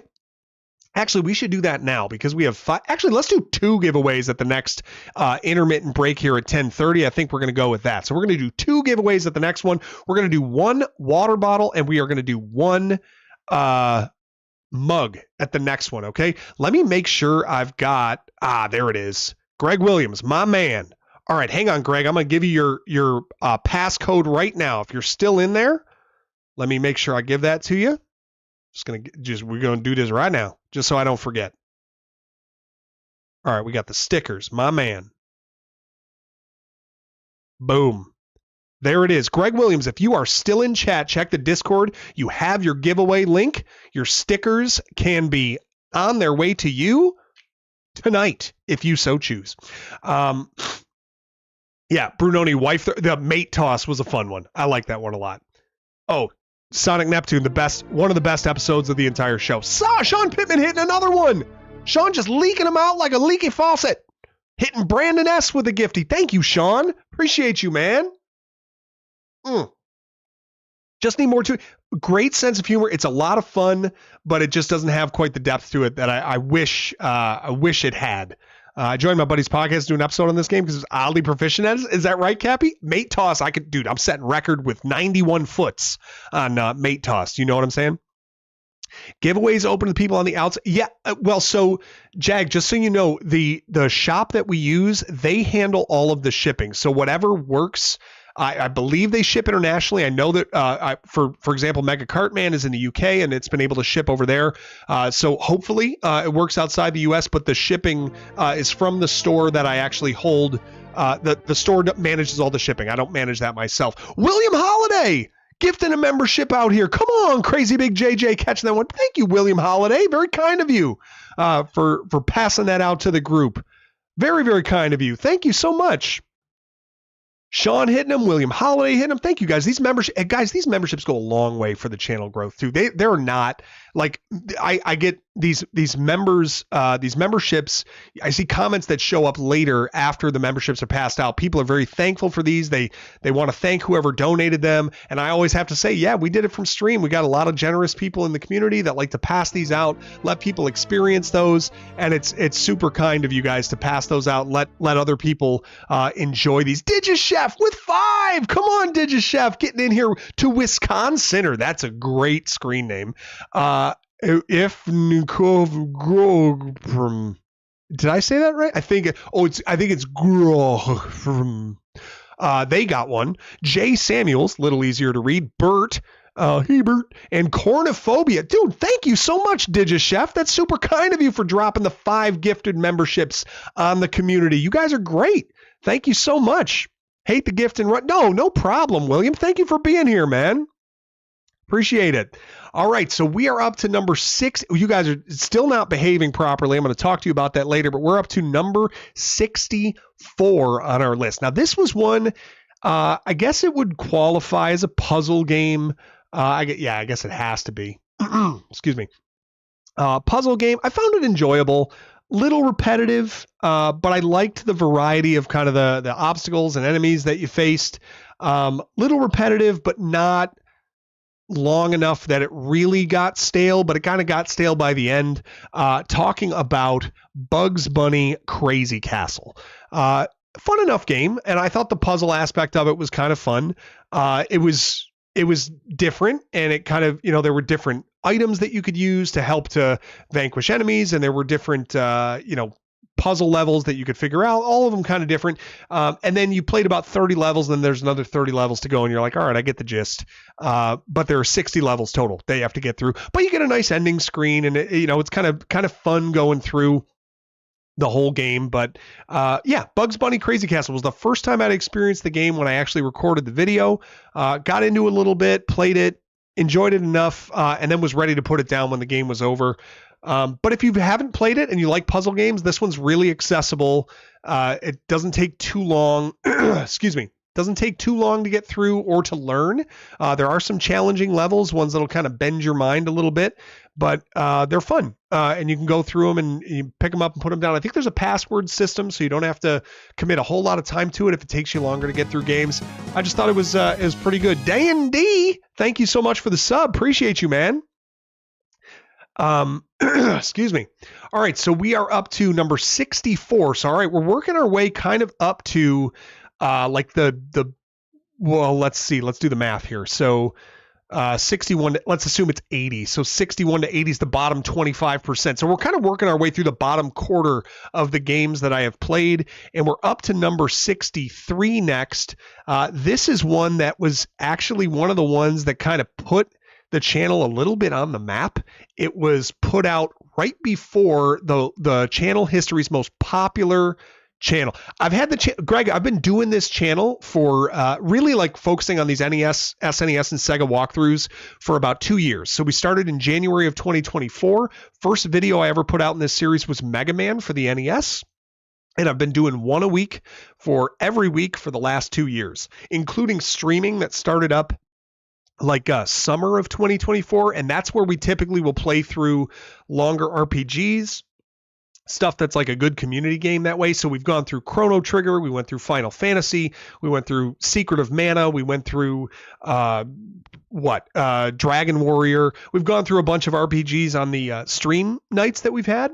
And typically I'll put out just a pre-recorded video of a walkthrough of an NES game on Mondays at 1 o'clock every week to try, or NES, SNES, or Sega. I've been really focused on the NES lately, just getting into a groove with that. I'd like to get to 100 NES games complete before I move on to Sega or Super Nintendo again. So that's kind of my personal goal, to get through 100 of them first and then migrate over. But that's how long I've been doing it. Just came across it 2 weeks ago. Well, welcome, man. Look at that. 2 weeks ago, you already got 2 giveaways tonight. Membership and a sticker. So good for you, man.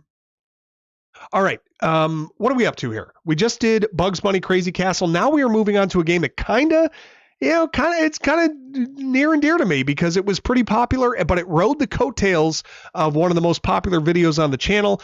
But this was a seasonal favorite, and it was Nightmare on Elm Street. Now, this is one of the few LJN games that I didn't think sucked very badly. I thought it was decent. It was kind of fun to play through. I thought that the different types of characters you could be, like the athlete and the monk, and the different types of characters you could be in Dreamland were kind of neat.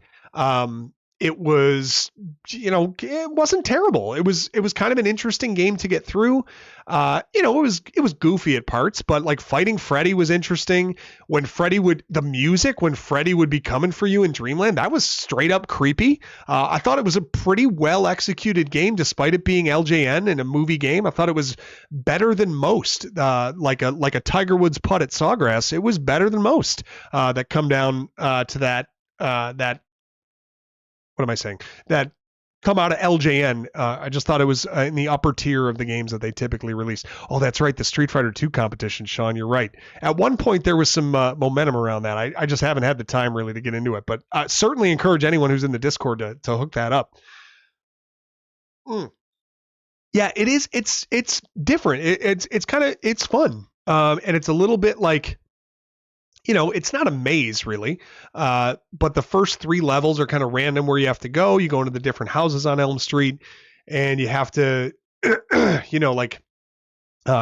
chase down Freddy and fight him in your nightmares too, and fight him in the basement of the school and the whole thing. And it's interesting, collecting his bones all over the place. But I thought the game overall was not nearly as bad as maybe it's been portrayed in the past. So worth your time if you've never played Nightmare on Elm Street. That one comes in at 63. It's still not of the best games that I've played so far, but it's certainly not. You're not going to look at it as a waste of time, I don't think, if you play that one. All right, we're going to do number 62, and then we're going to take a break, and we are going to do another giveaway. So, excuse me. Man, it is tough to talk this much after recovering from sickness. Okay, coming in at number 62. Now, this game, I have a soft spot for this game. This was a childhood favorite. This was one that I always thought was hilarious, just the way that the game works. It was goofy, but it was also like kind of a legit, level by level platformer. Had some weird inventory items and some just hilarious music. I thought the music was like an earworm. Jeff Eastridge, that's the worst movie I've ever seen. Number 23 with Jim Carrey is so freaking awful. Okay. So number 62, we're going Data East on this one, which typically made pretty tough games. This one wasn't too bad to get through. Had some unique levels, had some unique items, different kind of approach to it. I'd probably do Chaos. You're probably right. I'm talking about Karnov for from Data East. You're right. I need to burn this out of my throat, I think. It was fun. I like playing Karnov. Some weird items. You carry a ladder around. Navigating the inventory was kind of weird. What's up, Arkanoid Addict? Thanks for being here. We're ranking every NES game that I've played so far on the channel, going back to January of 2024. And we've gotten through 77 NES games, and we are up to number 62, which you see on the screen here is Karnov, is the one that I have to link this one to. So, Sean, from what I've heard, the arcade game is a little bit different. I don't have a list command, unfortunately. I wish I did. But the, excuse me, this one was... It was fun, and I thought that, I'm sorry, Arkanoid, I don't have a game list that I can give you here. I do have a Google Doc that I keep, and I'll be glad to give that link out to everyone to view if you want after I'm done here, but I'm going to be using this video to kind of farm for video content to release this list clipped together so everyone can see all 77 here ranked. So Karnov, pretty good. It's got it's the same style of level each time. Some interesting bosses and weird. The music is catchy and very Soviet, and it's got weird inventory items that you can use at different spots, but you don't always have to. Like, it's kind of strange that way. I heard the arcade version was even tougher because you don't get a second hit point. In this one, you do. So it's a little bit easier, but the ending screen once you finally finish the game just says congratulations, and that's the complete end of it. There is nothing to it after that. So it's fun. You can get through it fairly easily, I would say, without too much practice going into it. And then once it's done, you probably won't have any desire to go through it again for a while. Nothing good surprises yet, Arkanoid Addict. I would say the only thing, I don't rate Donkey Kong Classics very high. I don't rate Marble Madness very high. I don't rate Ghosts and Goblins very high at this point. Those are all in the 60s or 70s out of the 77. I don't think all of those have the staying power. But Karnov is coming in at number 62. All right. Excuse me. Let's see. Very bad case of youth. Never beat. Oh, okay. Yeah, man. You got it, Sonic. Rygar was one that you liked in the arcade but never beat. That one is one of the ones I've finished and hasn't come up on the list yet. So that is still coming in front of us here. Now, to kind of keep in the same line. All right, I'll do one more. I lied. I said I was going to do two. Or I said I was going to do one and then do a giveaway. We're going to do two and do a giveaway because these are very similar. Similar enough, in fact, that Karnov shows up in this next game at number 61, Bad Dudes for the NES. Another arcade port, which the arcade game was so fun. I loved Bad Dudes, the arcade game. I would always seek it out to play it. But man, it's fun. It's got straight up beat 'em up. Game going through this one. You get some weapons. The bosses are kind of tough. You actually fight Karnov at the end of level 1 in this game. And, it's fun. has one of the coolest premises of a game ever, which is the president has been kidnapped by ninjas. Are you bad enough to get him back? Like, that's all you learn from fake Guile that's wearing his aviator sunglasses in the opening screen. That's it. It's a lot of fun to go through. It's not particularly difficult. I sold so bad in this game, though. You have a charge punch you can use if you hold the A button. I never used it. The entire playthrough that I did on the channel, I never used it. So save yourself the comment and don't tell me that I forgot to use the charge punch. I know I'm a fraud and I apologize. That's it. That's it, Michael. That is the entire premise of the game, and it's all we needed as a kid to get going. I was a little stressed in Ghosts and Goblins. 45 extra minutes that I had to play on that one. Shadow of the Ninja on NES. All right, cool. I don't know if I played that one, so let me know what you think about it, Matt. Loved it. Yeah, he was fake guy. He totally was. Sergio, this is a fine one. I like playing through it. It was a lot of fun. I thought the arcade version was better, but this was a pretty good port of it, and it's worth your time if you want to go through a fun beat 'em up game. All right, folks, we are done with number 61. So coming in with number 60 next on our list, which is technically in the second or the third quartile, I suppose. So we're going to be getting into games that are a bit better. All right, let me do this. We're going to clear the entrance. Hang on a second. Let me go back. How do I do this? Giveaway options. Here we go. All right, we're going to change up our keyword and we're going to head back over to the giveaway. All right, so keyword is going to be something different this time. What have we talked about? Right? No, oh gosh, don't make me do that. We're not saying 6, 7 because that's just not.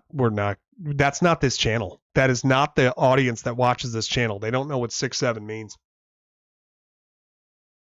Hey, I got a keyword for you. So this next one is going to be for a stainless steel water bottle. Again, courtesy of Goddess Carrie sponsoring this giveaway. Thank you, Carrie. You are a legend for doing that. And today's keyword for this one, you only have to type it once, is going to be Karnov, Karnov.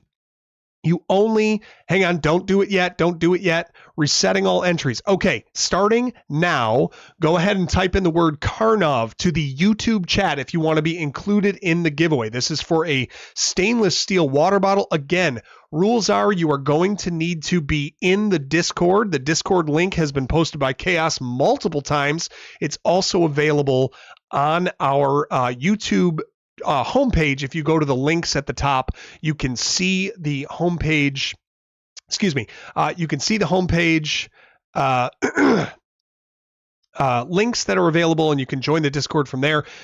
Yes, we got entries are filling up now. It looks like 19 of them, 20 of them. Oh, I love to see this. Karnov, Karnov, all lowercase, just in case. You only have to type it once. You only have to type it once. Don't spam it. I want to make sure everyone's in this thing. All right, we got 24 entries. We're going to give this a few minutes. Chaos, thank you for posting that Discord link again.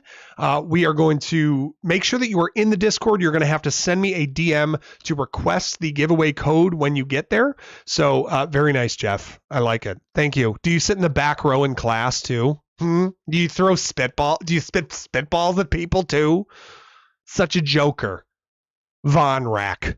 I don't even own a Von, let alone many Vons that would necessitate an entire rack. What am I going to do with a Von Rack? Anyway, 28 entries now. Come on, you got good chance. These are pretty good odds, folks. Hey, Sean, gifting a Memby. Out to Eric Bristow. Thank you, man. Sean just leaking memberships. You got to go to the mechanic to see if you can get that fixed, man, because you're leaking memberships everywhere. Gonna give it a few more seconds here. Let everybody get in. Again, keyword is Karnov, Karnov. In the YouTube chat, if you want to be in, you got to be in the Discord. You're going to send me a DM if you win, and you are going to send me that message. I will send you the giveaway link, and you'll be able to order your own stainless steel water bottle, Retronate stainless steel water bottle, courtesy of Goddess Carrie. You want to get the Bills wanted to get their Von back. That's right. All right, guys. Let's count it down from 10 here. If you have a chance, Karnov, Karnov, put it in the YouTube chat. We got 10, 9, 8, 7, 6, 5, 4, 3, 2, 1. Who's it going to be? Matt Rat! What a win! Come on, Matt Rat. Tell me you're in, baby. Get to the front of the chat to claim your prize. Matt Rat, you got to say something to us. Let us know you're here. Excuse me. Let us know you're here. If you're not here, I got to redraw. So you got to let us know, hey, I'm here. I'm still a rat named Matt. Oh, the Tiger Electronics one. That was legit. Matt Rat, you won it, buddy. Free water bottle for you. If you are in the Discord, you can send me a DM. If you're not in the Discord, use the link that Chaos has, that Chaos has posted, or you can just go to the YouTube homepage, go to the links, join the Discord. If you're not in Discord, you can also send me a DM over on Blue Sky if you're on there. But either way, get in touch with me. Let me know that it is you, and I will send you your giveaway code so that you can order your own stainless steel water bottle. All right. Now, what's really cool. Oh, look at that. It even pulls up all of your chats there. You won? Are you serious? We are indeed serious. Congrats, Matt Rat. Now, here's the thing. We have grown Sticker Club and we've grown Water Bottle Club. But, Mug Life, that's the one that you choose. Or does it choose you? Well, we're going to find out here in a moment. Mug Life is going to be our next giveaway. MUGLIFE, all one word. We're resetting entries. We're going to give out a coffee mug right now. One coffee mug for the Mug Life entrance. MUGLIFE. One more giveaway in the YouTube chat. Make sure that you are in the chat over on YouTube. Type in Mug Life, MUGLIFE. If you want to be in the coffee mug giveaway, this is our third giveaway that we are doing. Ruben Abrego, love my channel, dude. The channel loves you, man. The channel loves you, Ruben. Thank you so much. Appreciate that. Mug Life, MUGLIFE. If you are in chat and present, you are eligible to win. If you type in that keyword, we're going to let some entries accumulate here for the next couple of minutes so that you guys can all get your chance at joining the very prestigious Mug Club. Okay? You're going to need to be in the Discord in order to claim your prize. Chaos is doing a great job of littering that link into the chat amidst all of the Mug Life keywords that have been entered. Make sure you pop that in there, and you can join us as part of Mug Club. That is one of the items that I do have, that I have ordered. And we're going to make sure that one of you joins as well. So make sure that you are in chat, that you're keeping an eye out. We're going to do this drawing in about 2 minutes here. Let everybody put in their keyword. You only have to put it in once. Mug Life, as it is something that chooses you. You don't choose it. I'm going to finish this drink. It's delicious. Okay. One of us. That's right. One of us. One of us. You will be after this drawing is done. And then we're going to get back to ranking some more games because I got to keep an eye on the clock. I got to make sure we get through all these things. All right. Excuse me. Mug Life. All one word. We got a lot of entries here. Looks like about 26 of them. So anyone. Now, let me just tell you guys this. There are many people, I think, still who do not subscribe to the channel, who do not chat in the channel and all that. It could be because you're not signed into YouTube. That's totally possible. If you are signed into YouTube, you have the opportunity to chat like this and win giveaways like this. So if you want to set up a quick account on YouTube before the next giveaway, do that so you can hop in here and get some free stuff. Look at the odds here. 1 out of 25. We're talking 4% chance for you to walk away with some free stuff. And who doesn't love a good cup of coffee? You know what I mean? Get in here.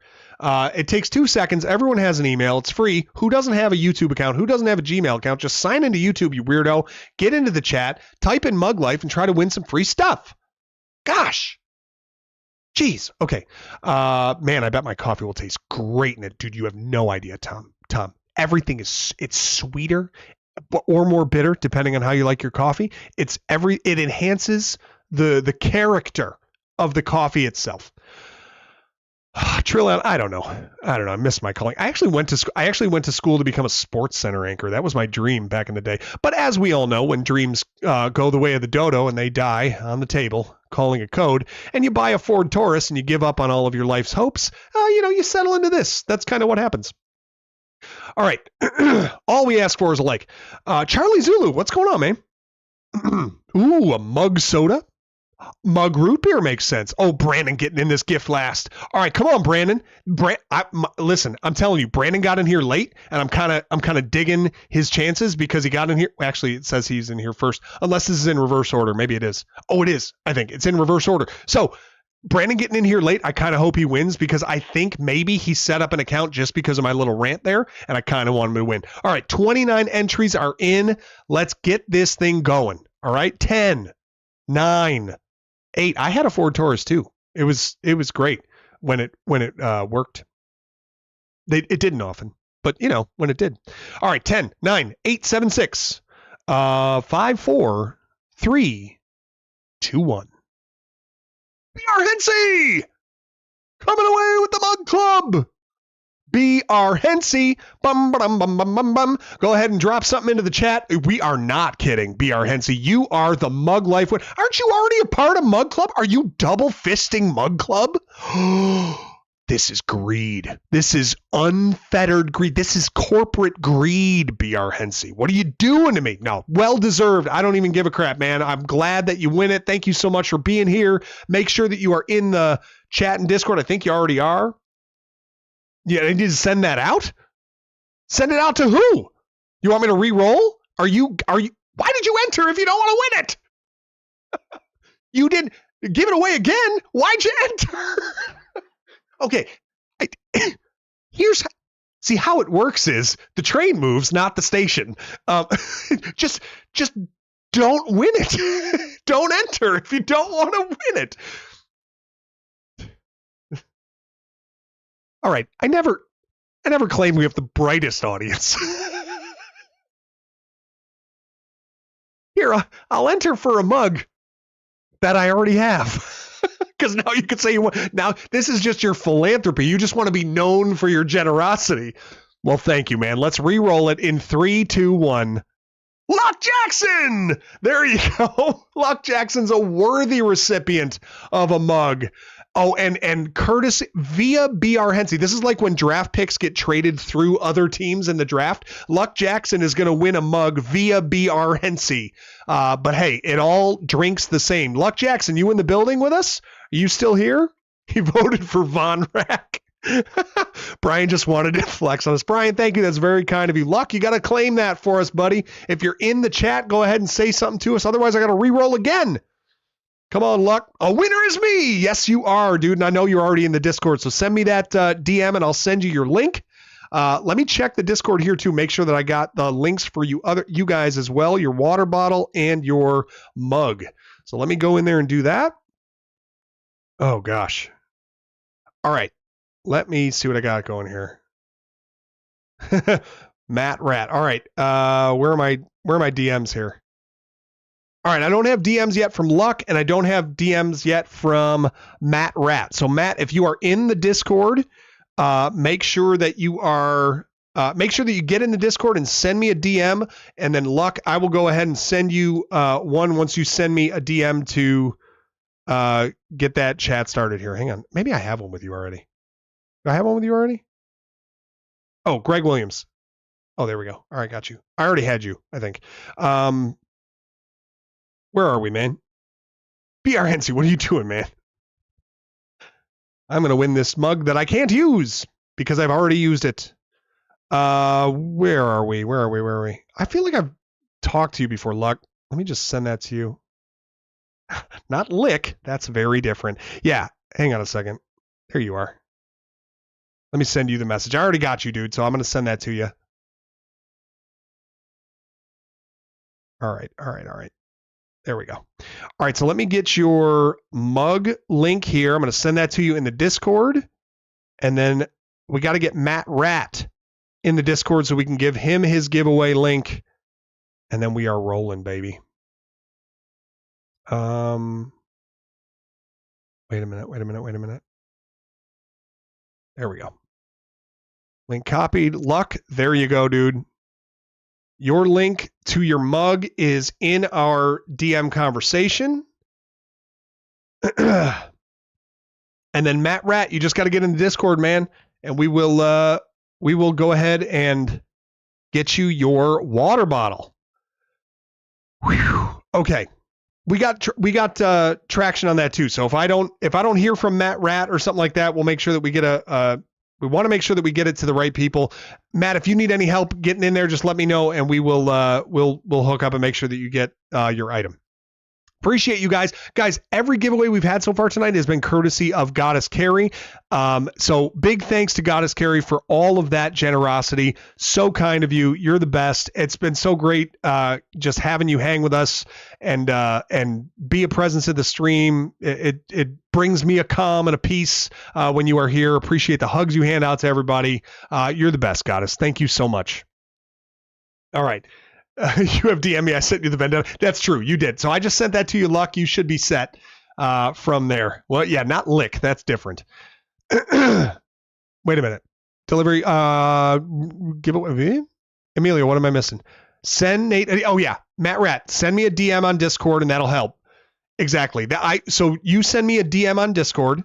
Once you're in the Discord server, find me, send me a DM. I will reply back with your giveaway link. That's how you get your water bottle. Okay. All right, guys, what are we up to? Number 60? I think we need to, Goddess, you're the best. Mwah. Thank you. Thank you so much. So much of this stuff is due to just all of your guys' support and how constant your presence and your kindness is in this channel. All right.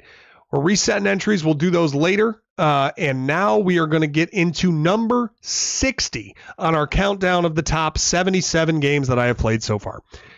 Number 60 is the game that put this channel officially on the map in my mind. And by the map, I mean it is to date the highest viewed video on the channel's history. I'm talking about Friday the 13th. It's a fun game. A lot of people think it stinks. It's very misunderstood. I thought it had some of the most unique movements, it was an odd map, but I kind of liked the way that it was put together. The inner and outer circle of the map loops, the hidden forest, and just all these weird places to go. But if you follow just the instruction on the opening screen of lighting the fireplaces, that's enough to kind of get you through finding a flashlight, and then from there, exploring some caves and finding, Jason's mother's head. And, you work your way through. The thing with this game that was always so crazy is that you just have you have zero time to know what's going on before Jason starts murdering children. So that is the only thing that it jolts you right into like alert mode right away, which actually for this game, I think it fits well. It was very convoluted and very tough to figure out. So many people that played it, I think, just gave up on it because they couldn't figure out what to do. And Jason was so difficult, and you couldn't really navigate around without getting either attacked by him in the street or, all the kids getting killed or whatever. But when you learn it and you've learned how to figure out how it goes, it's a lot of fun. Chaos hitting with another 10 memberships. Come on, man. Unicorn Cat, what's going on? Love the channels. GB Fanatic, thank you, man. Appreciate it. Geez, I can't keep up on chat. I'm so bad at this. J-Bone Downing, Archaic Ruin, Venom Collector, Elway 2K, whoa, MF, Mother Father, obviously, John Boy from Beyond, that's a good one, Beyond, Gamer Stan, and Steven Laster, and Jeremy Bear catching memberships from Chaos. Dude, thank you so much. I really, really appreciate it, man. All the support. We haven't even gotten into the stuff that you've sponsored for these next couple streams to give away. You're wild, dude. Thank you so much for the gifted memberships going out for excuse me, for the community. Too low for Friday the 13th. Now, the only thing with Friday the 13th, I don't know. It's kind of rough mechanics wise. And, you only need to use like 2 counselors to get through the game. it's just very convoluted. I don't think there's a lot to it after you've beaten it once. Well, I guess I could say that for all the games. I don't know. It kind of just stacked here, feeling like all the games above it had a little bit more to offer. Oh, you did? Did you send me a Discord message, Matt? Let me check. Oh, you sure did. Oh, you sure did. What do I do for your water bottle? First of all, ask nicely. Someone just did something nice and I have to go see who did what. Was that Sean? It was Devo! Devo, 17 inches of gaming. What a hellacious name. Devo, thank you so much, man. Appreciate that. All right, let's go get your giveaway link to you, Matt. Hang on one second. Water bottle. Wada bada. Wada bada. Boom. There you go, buddy. It's in your DMs. It's right there for you. Stainless steel water bottle, all for you, my friend. Thank you so much for doing that. The mug has already been ordered by Luck Jackson. Thank you very much. And we're just waiting on the stickers when those get ordered by, who was it? Who caught that one? Wait a minute. New to the channel 2 weeks ago. I don't know if you're still in here, but you've got yourself your item as well.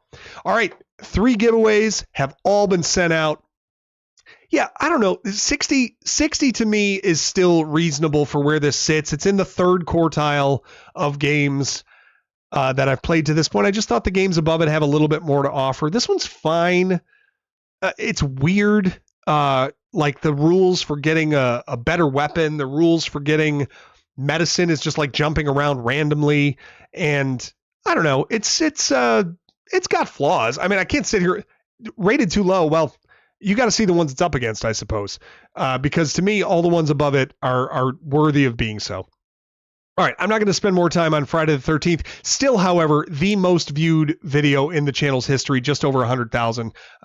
Very cool that you guys were willing to watch that one and really help the old algorithm boost that thing. All right, number 59. This is a childhood favorite of mine. I spoke glowingly about its variety of gameplay, and it was the third video in this series that I ever put out there. I liked this game. I know the beat 'em up battling was really weird, but I liked the fact that it bounced between beat 'em up, shoot 'em up, action driving. It was The Adventures of Bayou Billy is number 59 for me. It was a good story. Damsel in distress. Gordon's a pretty good character. Annabelle's a dish. I mean, the whole thing. It's got a pretty decent playthrough story to it. Some good bosses. The shoot 'em up stages were fun, I thought. And then Gordon and his goons is kind of a neat finish to this. It had a good ending. Like it was solid, I thought, throughout. The beat 'em up was janky, but I didn't think that it was worthy of being hated on by some as it is. So Adventures of Bayou Billy coming in as a solid 59th. Oh, Greg Williams got it. Thank you. I should have remembered the Bills' failed coach. Beautiful. Game drove you nuts. Which one did? Was it, Friday the 13th that did, or this one? So anyway, Bayou Billy. Anyone have positive or negative thoughts of Bayou Billy? I always thought the action driving too was like the litmus test. If you could get through the 2 action driving sequence levels, then you were going to probably finish the game. Cover art's good. I just thought it was a good game. It was good enough, at least.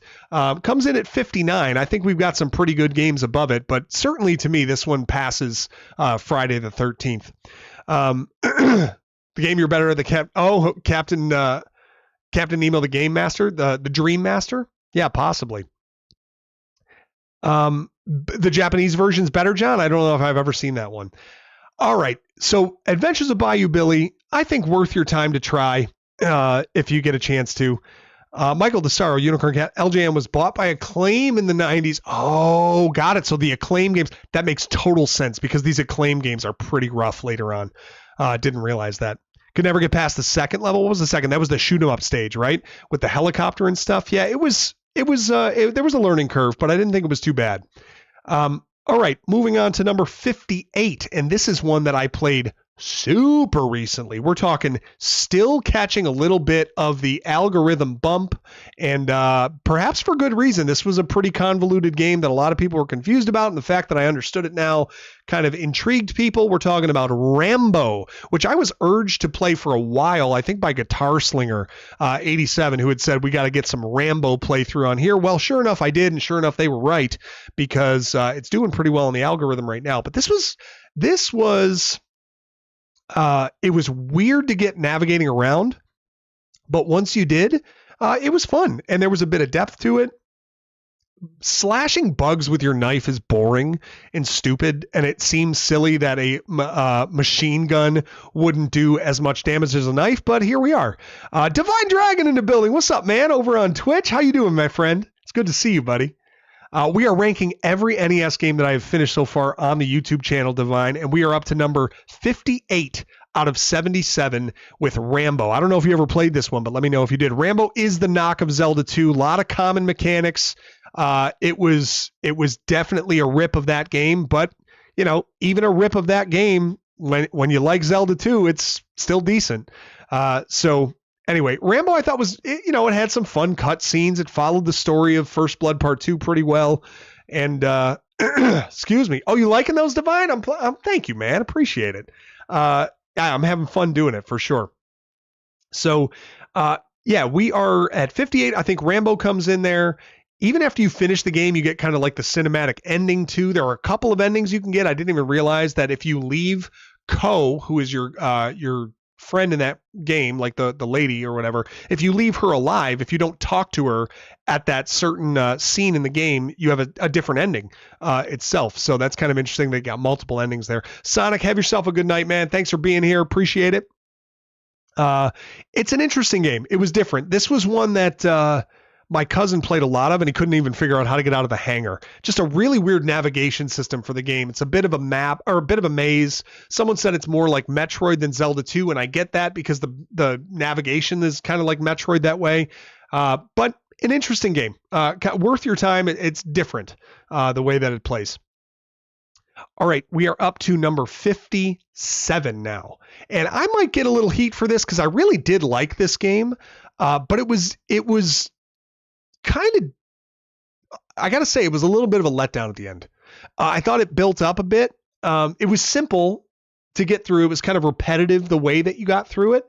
I thought it was unique the way that you learned some of the abilities in this game, but I thought the final boss was a little bit of a letdown and kind of weird. Well, not the final boss, excuse me. The ending was kind of weird and a little bit of a letdown.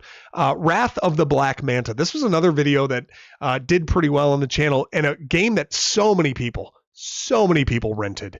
And I think the reason that we all rented it is because we would go through the letters A through V in the video store, and we wouldn't find anything that we were looking to get for that day. And we're like, oh, Wrath of the Black Manta. This could be good because it's a ninja game. And we did, and we got it. And it was a little bit different. It had a lot of like cutscene type of stuff to it. They had these weird hidden doors on all these levels that you would go through and see hidden children who were being kidnapped, and it was like a giant PSA, anti-drug PSA, which is fine, but very indicative of the early 90s push for DARE, the drug abuse resistance education, all this stuff all wrapped into the dialogue of the game. It's just a giant drug trafficking ring. It's like Taken with Black Manta. But anyway, yeah, Tiny was the worst, right? And but in real life, he's very big. Yeah, it was fun. I don't want to knock the game. It comes in at number 57 on my list, but it was fun. I enjoyed going through it. I didn't think it was a bad play. The last boss is the most unique last boss I've ever played. You have to hit him in a series of attacks that have to be unique in themselves. It was just a different approach to a final boss, which so many people said, yeah, I'd get to the last boss and never figured out how to get through it. It was just impossible to do. So yeah, the funny looking guys in red shirts, you end up like doing chokeholds on guys to get information. Black Manta was fun. I do agree it was fun. I just don't know that I can put it any higher than number 57 out of the 77 on our list. We're getting into some fun games, though. Like I said, the games that I've played to this point are kind of top heavy. They're a little bit loaded towards the front. I've got some bangers on this list that we've gone through. So just reserve judgment until we get to the end, and I'll make sure to share the link to the list so you guys can all see them. All right, we're up to number 56. Now this is going to be a tough sell because right after Black Manta, which probably is going to get a little more love than this next one, but I have a soft spot for this game, and I think it actually plays pretty well, despite the fact it's kind of brief, and it's even an LJN game. This is, to me, the best LJN game I have played. It's simple, it's brief, but it's fun and it's smooth. It's Jaws. Only like a 9-minute game, a 10-minute game. But that, to me, does not take away from the enjoyment of playing this game. I think it's clean in terms of the movement, in terms of how you level up your character and your boat. You've got nice add-ons that you can get. The final battle is very unique from the way the rest of the game is played. I just think it's a pretty well put together game. It follows the plot, I mean, loosely as ever, because it's just sailing around in the ocean, but it follows Jaws 4, The Revenge, I suppose. But it's fun. I don't know many people that have played Jaws that say that they don't like it. It's an enjoyable game. It's a lot of fun to go through. It's brief, but, it does the trick. So I think Jaws comes in right here. Yeah, it's just fun. You don't need much more than that. It's just fun. And it comes in at number 56, just ahead of Black Manta for me. It is an LJN, but it's, in my opinion, their best one. You definitely need a bigger boat, Rishi. I would agree with you. Yeah. So I never did get the submarine in this game when I did the walkthrough. That's one fun aspect of it, is going through it and trying to find it. Decent little game. Yeah, it's just a decent little game. Ruben, quick, fun game. Enjoyed it as a kid. Yeah, it was fun. And getting hit by Jaws, yeah, it freaked you out a little bit. And it was just a good one to go through. All right, I won't spend extra time on that one. Jaws is in the books. Let's go up to number 55. Now, this one is actually a preview for non-members. In case you haven't seen, I uploaded this a little while ago. And if you remember, which many of you now are based on the generosity of the community tonight, but if you are a member, you can go and check this one out now. It hasn't been released to the public. It will be in 2 weeks. But this next one is, the arcade game granddaddy. The one that really, like, when it came to arcade games, this was the one that, like, if you were going to play a beat 'em up, it was this one. And the port to the NES is just fine. It's a difficult game. It's not too long, but it's difficult. And the level of difficulty even ramps to a point of maybe a little, it borders on inhibiting the enjoyment of the game. It's Double Dragon from here. Excuse me. This one's fun. It's got an XP system where you're learning your move list throughout the course of the game. Good variety of enemies and moves. Pretty good, like, just variety of beat 'em up moves is big for beat 'em up games, I think. And as you develop over the course of this one, it's only 4 levels long.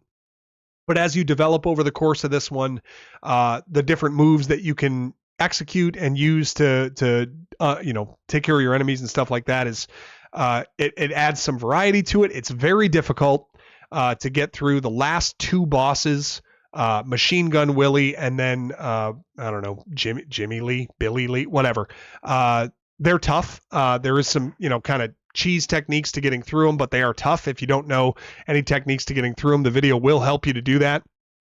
But Double Dragon, a lot of fun to play. I wish it were multiplayer co-op. They didn't tackle that until Double Dragon 2, which I'm guessing will finish higher. We haven't gotten through that yet. But Double Dragon is fine, and it's in at number 55 on our list of 77. All right, moving up to number 54 now. Let's get over to the next box art. So 54, this was a game released fairly recently. It was another seasonal release for me. One that I remember renting as a kid, one that I remember playing a little bit of as a kid, but never really got far. Didn't really understand 55,000. 50,000? You got 50,000 on Double Dragon? It was fun. It was different. It had a unique box art. You kind of were like, I want to give this a try. I don't know what about it made it so interesting to try, but I did. I rented it as a kid, and going back, man, it's an enjoyable game. Monster Party. doesn't really have to do with those monsters specifically that you see on the box here, but you play as Mark, who has a baseball bat and can just smack everything around with it. And you have like a second character, Bert, that you can transform into that has different abilities and powers. The story is kind of nightmare fuel. Like, it's kind of dark for a kid's game. If you actually look through the story and when you finish the game, what it actually looks like. Oh, Devo, don't worry. We're going to have more of those. But yeah, Monster Party was a good one. If you hadn't played this one, another one that people mentioned when I posted this video was Monster in My Pocket. I've not played that one, but this one was enjoyable to get through. It wasn't particularly difficult, a little labyrinth level mixed in, but for the most part, pretty straightforward. It's just a fun game to go through. Michael DeSaro gifting 5. Come on, Michael. Grabbing your own membership earlier tonight and now gifting 5 out to the group. Who did we hit? Ghost of Trayvon, that's tough. Mr. Wombat, Crypto Contagion, Rhythmic Corgi, Nofro88. Thank you so much for the kind gift, Michael. Very kind of you, man. Appreciate you. That goes a long way. These memberships are so appreciated by the community that gets them. They often comment asking me like who got it or who gave it to me so I can thank them. And I can never really remember because so many of them get thrown around in these streams. But it's a great selling point for these streams to bring in new folks to have enjoy in these things. Got stuck on the dancing zombies. John, that's the one tricky part, right? The dancing zombies in Monster Party in level 5, I think it is. They just say, just watch us dance. And you do, and when you hit them, they collapse, and then they show up and dance again, and you don't realize that all you have to do is literally watch them dance, and eventually they dance themselves out of that room, and off you go to the rest of the game. So, I don't know, fun little game. Oh, they were all poking fun to it, like these different puns on different evil characters and monsters and stuff. It's a game that doesn't take itself too seriously, which I appreciate. It kind of leaned into the goofiness of it. Just a really good one, man. Sean hitting with another leaky membership for Sean, hitting Chef Painter this time. Sean, man, thank you. Thank you so much for constantly doing this throughout the course of the stream, my friend. Bert used Mark. I know, Brunoni, that is the plot, right? Bert was actually using Mark to eliminate all of his competition in his world, and then he could take over. That's some Emperor level stuff right there. All right, we're through Monster Party. We're into the low 50s now. Moving now to a game that, oh my goodness, nightmare fuel. The thumb needed icing after playing this game. I don't mean delicious frosting. I mean it needed some serious swelling reduction because of the number of the times that you have to press the B button. It's a shoot 'em up that is historically completely inaccurate. 1943, The Battle of Midway. Fun game. It really is fun. I love it and hate it at the same time. It's brutally difficult. There is so much going on the screen, but I liked the RPG aspect and feel of it, that you could unlock different attributes and upgrade those attributes as you go through. You got it, Brunoni. That's the one.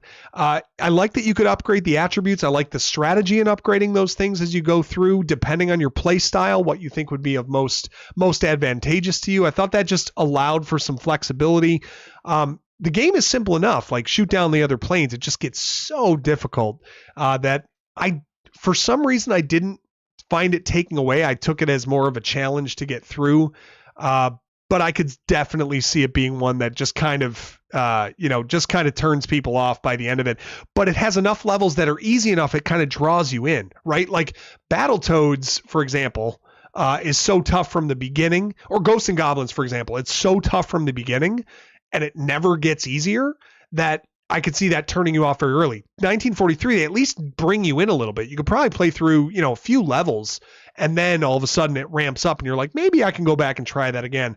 And there's so much game to it. I think the game itself took me like 2 hours to get through, keeping all the deaths in there that I accrued over the course of playing it.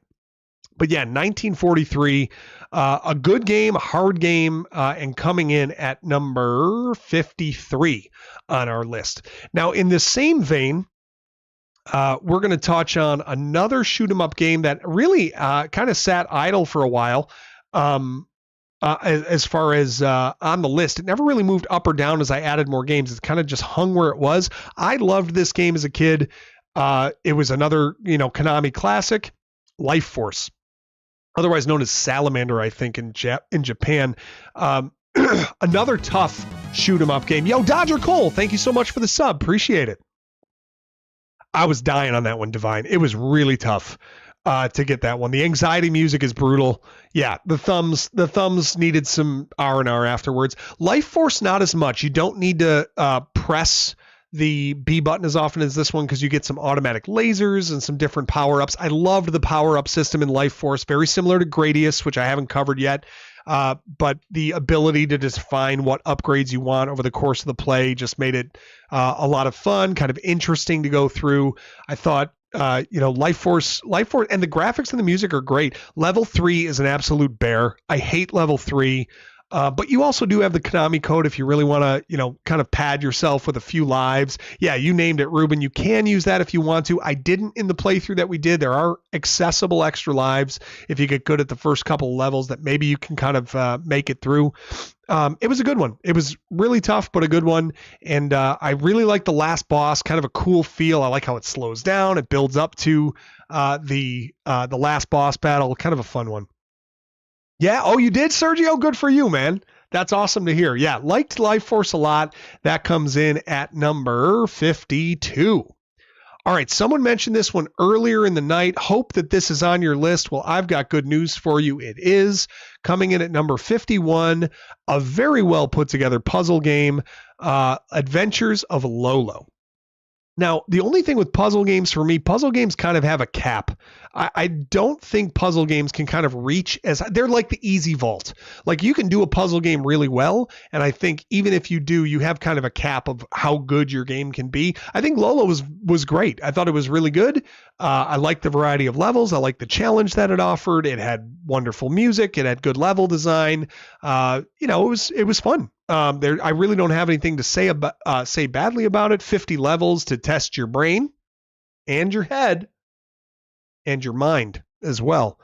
And there are sequels to go. So we're going to see how the sequels go, but I really enjoy Adventures of Lolo. Not too much bad to say about it here. Just that it's, it is a puzzle game. So it kind of has a repetitive feel to it at some point. Once you've kind of been introduced to all the enemies or obstacles, I should say, as you go through. Yeah, Adventures of Lolo is a really good one. Really good one. If you like puzzle games, you're not going to go wrong with playing this one. All right, we have made it to the top 50 of our list. Top 50. Let's get this moved over. Let's get this updated. What is the next one coming in at number 50? This is a childhood fave of mine. Very under-publicized game, one that not a lot of people have played according to comments that I got on it, and along with the low view count probably from people not really clicking on it. Galaxy 5000, Racing in the 51st Century. This is almost like an RPG style racing game. You can upgrade, so you're racing around the different planets of the solar system, and you can upgrade your spacecraft that you're racing in along with repairing damage as you try to shoot at and destroy the other spacecraft in the race as you go around the track. There are 36, well, I guess it would be 36 total races or something like that, or 32. And then when you get to, no, Pluto has them too. So 36 total races plus a final race on like an exterior asteroid, Planet X or whatever. It's fun. It's just a lot of fun to get through. The controls are pretty smooth. It's a lot of fun blowing up your competition. Pretty good racing game that isn't just repetitive of going around and going around the track and just doing the same thing over and over. Tracks are different. They get more difficult per planet as you go from race 1 to 4. And it's unique. It's different and it's a lot of fun. I haven't done Fire and Ice yet, so still waiting. It's in the top 50, Devo. We'll wait to see where it lands. All right. But not going to spend more time on that one. We're moving to number 49. And this was another seasonal one that we did. This was the first time I'd played through this game, but there were a couple of people that were saying, actually, it's pretty good. And I got to agree. I thought this was a really neat game. Kind of weird. The graphics are kind of simple, but I get it. A little bit of a Metroidvania, and all takes place in Cool School. We're talking about Ghoul School. Different type of game.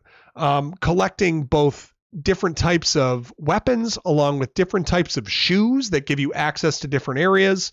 The different regions. I mean, it's a big maze, just a big. You really need to make a map of this game or consult one. But I love games where you have to kind of make your own map and figure out where to go. I think that adds to the experience. When you're going through the main part of this game in the school, it's a bit convoluted and it's a bit confusing of where to go. But once you kind of get the feel of it and where you're going and how everything works as far as like attacking enemies and what secrets are found in the classrooms, it's kind of fun. It takes about 45, 50 minutes to get through if you know where you're going. A lot of different bosses to get through and a lot of different special areas to get through. And ultimately you rescue your prom date from the evil ghoul in the boiler room to complete it. Put this out just a couple of weeks ago in honor of Halloween. Would encourage you guys to go watch it if you haven't already, but it's worth a play. It's kind of fun to get through if you've never played it. And if you do it raw without a map, it might even add to the experience there as well. You guys are coming to me with Walk the Dog. All right, let's get over to number 48. And yeah, it's top 50 in my opinion. All right. Over to number 48. Now, this might give some of you heartburn because it's a beloved franchise. And the games themselves, I'm pretty sure even somebody is playing this game right now, kind of as a throwback. The franchise itself is great, but this game just, we played it on stream together and it just takes forever. And there's just such a slowdown in it when you get to the end. It's Dragon Warrior 2. I like the game. Candy Cover, thank you so much for the sub. I like the game. It's fine. I think the beginning of the game and getting a party of 3 characters is great. I think the fact you can fight multiple enemies is great. You get to a point where the the ramp up in difficulty when you get to the path to Roan is so great that you are just stuck. Like you're going through making progress, you're finding items, you're balancing story with level grinding, and that's all in a pretty good balance for the first 60% of the game. And then you get to the path to Roan and you are just stuck forever. You get to the path to Roan, you get out of the path to Roan, and then you try to get to that last monolith so you can save your game. And even there, you're dying constantly because this ramp up in enemies is so great. I like 70% of this game, but that last 30% is so tough. The map is just a bit too big for my liking too. It's good. They did so many. It all makes sense on paper, what they did from number 1 to number 2. I think it made sense to make the map bigger. It made sense to add party members. It made sense to add enemies. There was just a balancing issue near the end that I thought really took away from the experience. I like the game fine. I don't think it's necessarily bad, but it does leave a sour taste in your mouth getting through the end of it, the way that it ramps up. Excuse me. John agrees with me. DQ is it's tough. Certainly. I like the last battle. It involves a lot more strategy than the first one, because you can just grind out the top level and finish it. But yeah, you're right, Asaka. But when we get to number 1, which is also on this list, I'll tell you why I have it ranked where I do. Devo thinks the difficulty spike is right. Yeah, without a guide, good luck. It is tough. Is this related to? Yeah, it is the same. Dragon Quest and Dragon Warrior are the same thing. DQ3. Oh, okay. Gotcha. Dearly. It is a grind. You know that. Yeah. Star Fox, you're a big Dragon Warrior 2 fan. I know. And maybe this gives you some heartburn, but at least you can understand difference of opinion perhaps, but the grind is real. Yes. Well, yeah, that's right. When I'm 65, we'll move on, Alex. That's right. All right, playing through the HD remakes right now. Hopefully, too. Maybe it is, and I hope it is, because the game itself could really be good if that was balanced out. All right, gonna move now to fresh off the press. We're talking like just released earlier today is where this game is ranked. I've given it away entirely. This one is Wizards and Warriors. Is the next one unsubbing? Oh, wait a minute. Do you promise, Brunoni? Wizards and Warriors coming in at 47. Really like this. I rated this one too low. Come on. Wizards and Warriors. It's fun. It's got pretty good music, and it's a lot of fun to learn and go through. It's got endless lives and continues, which I appreciate because the game itself is kind of tough to get used to the battling mechanics. The platforming is next level. You're jumping all over the place in this game onto different platforms, trying to acquire items and get through each of these levels. It's fun. I think we're now, Brunoni. Okay, gotcha. I think we're now firmly into games that are good, that I would consider to be good games. So don't take any of these rankings to be a detriment to what they are. I think Wizards and Warriors is a good game. It's fun. And if you haven't played it, it's worth doing. It's got kind of a different look and feel. Star Fox, thank you, man, for 5 gifted subs coming out to the group here. Who do we got, man? Sly Thy Toves. Is that right? Slithy Tobies. Davy Deathray. Lady Deathstrike. Striker Nightfall. And Modern Scholar. Dude, thank you so much for 5 gifted memberships in the channel.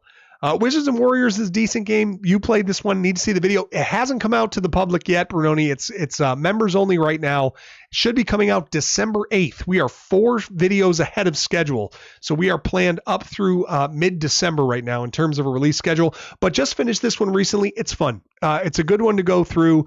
It's an enjoyable game. Pretty good graphics. I like the way that the game looks and presents. Yeah, I mean, just a solid one, start to finish. So you like that one, Divine? I did too. It was a good one for sure. All right, moving now to number 46. Man, we got ground to cover and only about 40 minutes to go. I might have to split this into 2 streams so we can get the next ones covered in the top half. That we're pretty much going to get to halfway before I got to call it, which I think makes sense. We'll try to get at least to number, what would it be? Like 39 basically. So we'll try to get to that one at least and then see where we get. All right, number 46. Now I was a little bit harsher on this game initially when I played it because as I've mentioned in this stream before, difficulty of games can sometimes take away from the experience. Did so with Ghosts and Goblins. I thought this next one had the same sort of thing at play. I originally had it ranked a bit lower, but I've moved it up recently just in seeing the other games that are offered on the NES. And I think this does have some positive aspects to it in terms of replayability. Battletoads at number 40. What is it? 46, did I say? Yeah, 46 for Battletoads. The game's brutal. It's super tough, and it's 12 stages long, and it never relents. It's not like you get through stage 3, which is already the insane difficulty spike of going through Turbo Tunnel, and then you're like, all right, I got through the worst of it. No, it's 9 more levels of the worst of it after that. So it just became this endurance test to see if you could actually get through it. Now, the snakes level is unique and different. I really like the Klinger Winger level, number 11, where you're racing on like this unicycle thing. I thought that was different, but Battletoads itself, the difficulty I thought just took away from the experience because you have so much repetition you have to go through to learn the game and actually get through it. Because they're not unlimited continues either. You're gonna continue with 3 lives, which are meaningless. You have to earn a ton of extra lives to get through this game.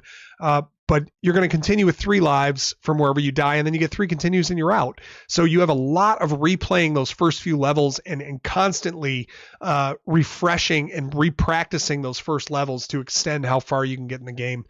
This one took forever for me to practice. I had a lot of muscle memory from childhood to get through it, but it took forever to get through.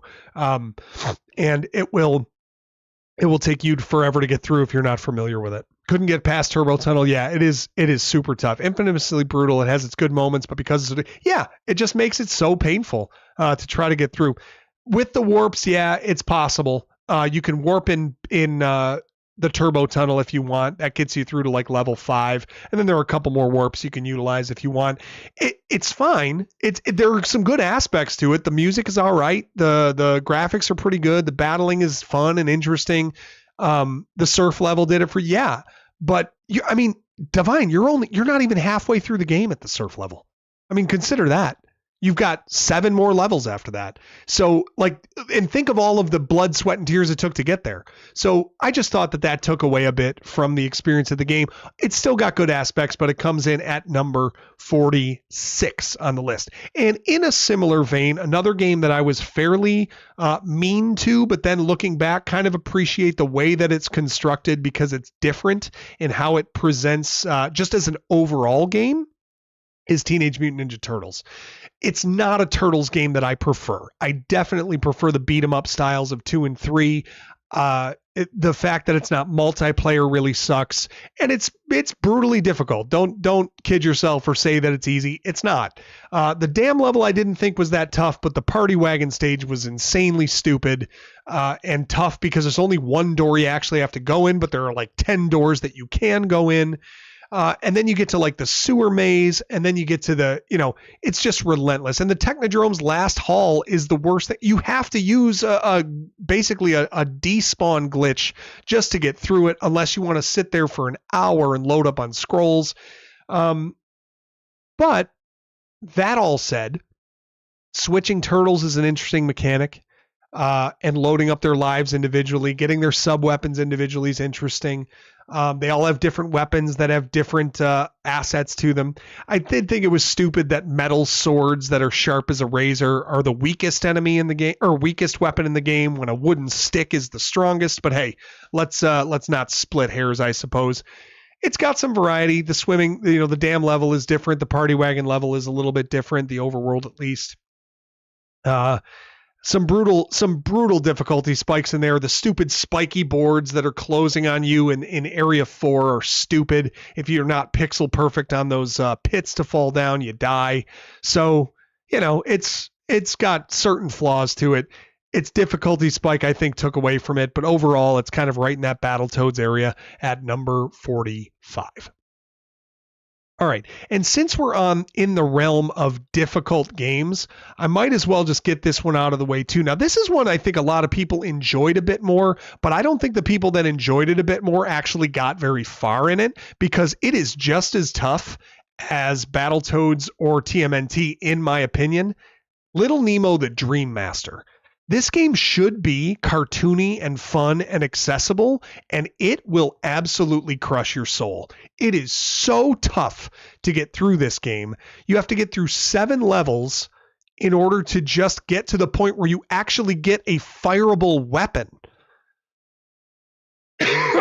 Anyway, the train level in level 3 was the litmus test in this, which oddly, level 3 for Battletoads, same thing. It was fun. You wanted it to be good. Like, we wanted to try. We played the first 2 levels of this over and over, but you get to the train level and you just go, man, am I ever going to get through this? And the answer is, once you get through the train level, you probably will. But that difficulty spike in level 3 was noted. But looking at it, you're like, this should be an easy cartoony kids game. And it even looks that way when you start it. But Little Nemo the Dream Master is so tough. Yeah, months, BR Hensey. You know what I'm saying? It is so difficult to get through that stage. Now, once you've done that, you could get through stages 4 through 7. I think though the difficulty on those is a bit better. And then once you get through the difficulty on stage 7, you acquire I think it's the Nightmare Wand or something, or the Dream Wand or whatever from the princess. And then you actually have a projectile that you can shoot at enemies, which does help. But it is nasty business. Very, very tough to get through. Good music, decent cutscenes and story. It's a good game, but it is tough. And it is going to, it's going to shake your confidence in humanity. Let's put it that way. It plagued your existence as a child. I get it. Oh, the Morning Star. That's what it is, BR Hensey. Thank you. One of the best soundtracks. I'll listen to that. Capcom's music is always bangers. Always very good. Okay. Come on, Nate. Watch the movie. Oh, the Little Nemo movie? I probably have to. I think you're right. All right. We're moving to the next one here. It seems like I got a block of like 4 really difficult games that vary in terms of their appeal to me. This one, they're kind of interchangeable to me. I just happen to stack them this way. But this one just came out 2 days ago. Bart versus the Space Mutants, coming in now at number 43. We have this one at. despite how tough it was, and despite how inaccessible, very much like Battletoads in that you have to just replay the first and second level over and over and over again because you end up dying. There is some creativity to this game, especially in level number 1 when you have to get rid of purple objects, and then you're spray painting things and you're setting off cherry bombs and you don't know where these items are used.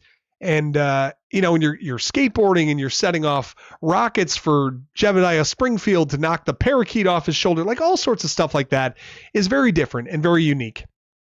And the platforming is tough. There are some secrets to getting through that. Level 4 is just an absolute brutal level. There's no way around that. I think that does take away from the enjoyment, but then it lets up in level 5. And I think the fact it lets up in level 5 and turns into a maze, I really appreciated. So it kind of gave me like this, this build up to a difficulty spike, and then it kind of comes down a bit and lets you enjoy that last level and the satisfaction. It's almost like you're enjoying beating the game for the entire 5th level. But that was how I took it when I finished it. I got more satisfaction out of beating it than I did Little Nemo. Maybe that's just because it had been building for 35 years. I don't know. Perhaps it did. But that was the Babysitter Bandit. Yeah, I screwed that one up, William. That was on me. I did not realize that was the enemy in the end of level 2. The Krusty Land Adventure level was really cool. Loved the fun house of that level. The Science Museum sucked. It was terrible. But of the 5 levels, I thought 4 of them were pretty good, actually, in terms of how they laid them out. They were super tough, but they added a lot of the Simpson elements that we liked. You're calling Moe's Tavern with a crank call and, stuff like that. So Bart versus the Space Mutants gets a nod of approval from me at number 43. All right, we're at 11:30. Time to give away 2 more mugs. Okay? Let's do this, guys. If you've hung in there to this point, you're going to get congratulated with a chance for another giveaway. Let's do this thing, man. Let's do this thing. Giveaway options. What do we make our keyword? Let's make this one.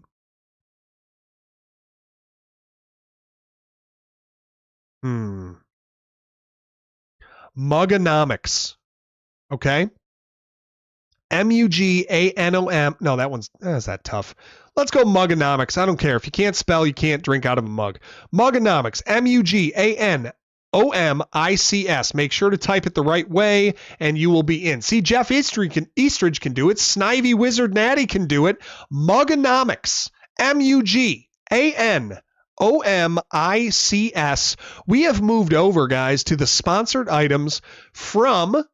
Well, you take your pick. Either Star Fox or Chaos have also sponsored 3 mugs each. We are going to give away 2 of those right now. Mugonomics. Asaka's got it. John Sullivan's got it. Trillon's got it. NES Encyclopedia has it. Oh, make sure. B.R. Hensey, you want to get in on this? You want to make sure to win it so you can give it away? That's nice. Mugonomics, guys. Throw it into the chat, all lowercase, Mugonomics, and you will be entered for a chance to win a mug from our store. We've already got our 3 gift links that have gone out. I believe they've all been received. Do we have them? Hang on a second. Who do we got?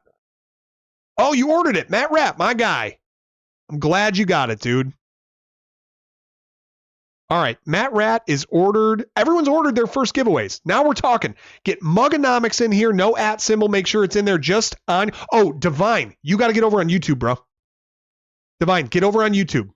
So go over onto YouTube right now. I'm waiting for Divine because he needs to be in this drawing. Get over on YouTube. Get over to the channel. Get into the YouTube chat. You got to be logged in. I hope you have a YouTube account that you can log in with. And then when you are logged in, type in Mugonomics to the chat. And once you are in here, we're going to make sure that you get in this giveaway before we do this thing. Because you need to be in this. Because you my boy. Now, I can't tip the odds in your favor or anything, but that's what we're going to do. Sergio's in here. Emilio's in here. Goddess Carey's in here. Dalton Johnson's in here. Ray Reichenbach is in here. Come on. Alex Shadowfax. Divine Domain. Come on. Is that you? That you, my guy? I think Divine Domain. I feel like that's got to be you. Not Mugonomics. Mugonomics. Unicorn Cat, come on. Get it in there. Get it in there. Are you already in? Unicorn Cat, come on. I know you're trying. Get it in there. Mugonomics. No typos. Give it about 30 more seconds, then we're going to draw. There you go. There you go. Get in there. Get in there. Giveaway right there. You know what I'm saying? All right, guys. 20 more seconds. Type in Mugonomics. Muganomics. Oh, you were doing it for Divine? That's all right. That's all right. I can uncheck you here. This is a really nice tool, actually. This is pretty sweet. So I can just uncheck you there, and you're removed. How about that? Really good. This Nightbot might be onto something. All right. 10 more seconds, guys. 10, 9, 8. No, he's in. Divine's in. So you guys are good. 10, 9, 8, 7, 6, 5, 4, 3, 2, 1. Space Chameleon! Coming in here, grabbing a mug. Space, you here? Give us a message, brother. Let us know that you're in the building. Let us know that you're in the Discord. And we're going to get you a mug, my friend. Space, say something to us, brother. Let me get your link.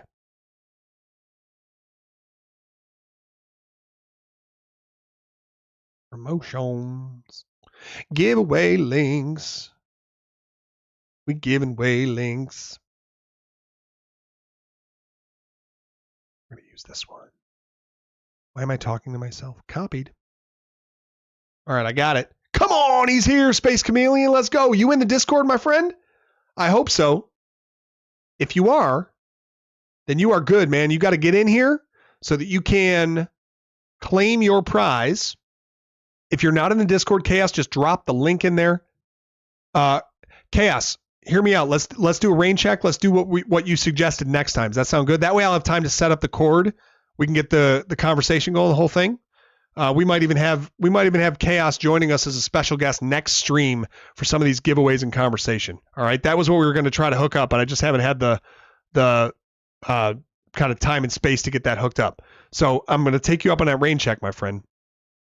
All right, you're in the Discord. Send me a DM if you can, and I will get you your code, and you will be able to claim your mug. Guys, we got one more to go. One more to go.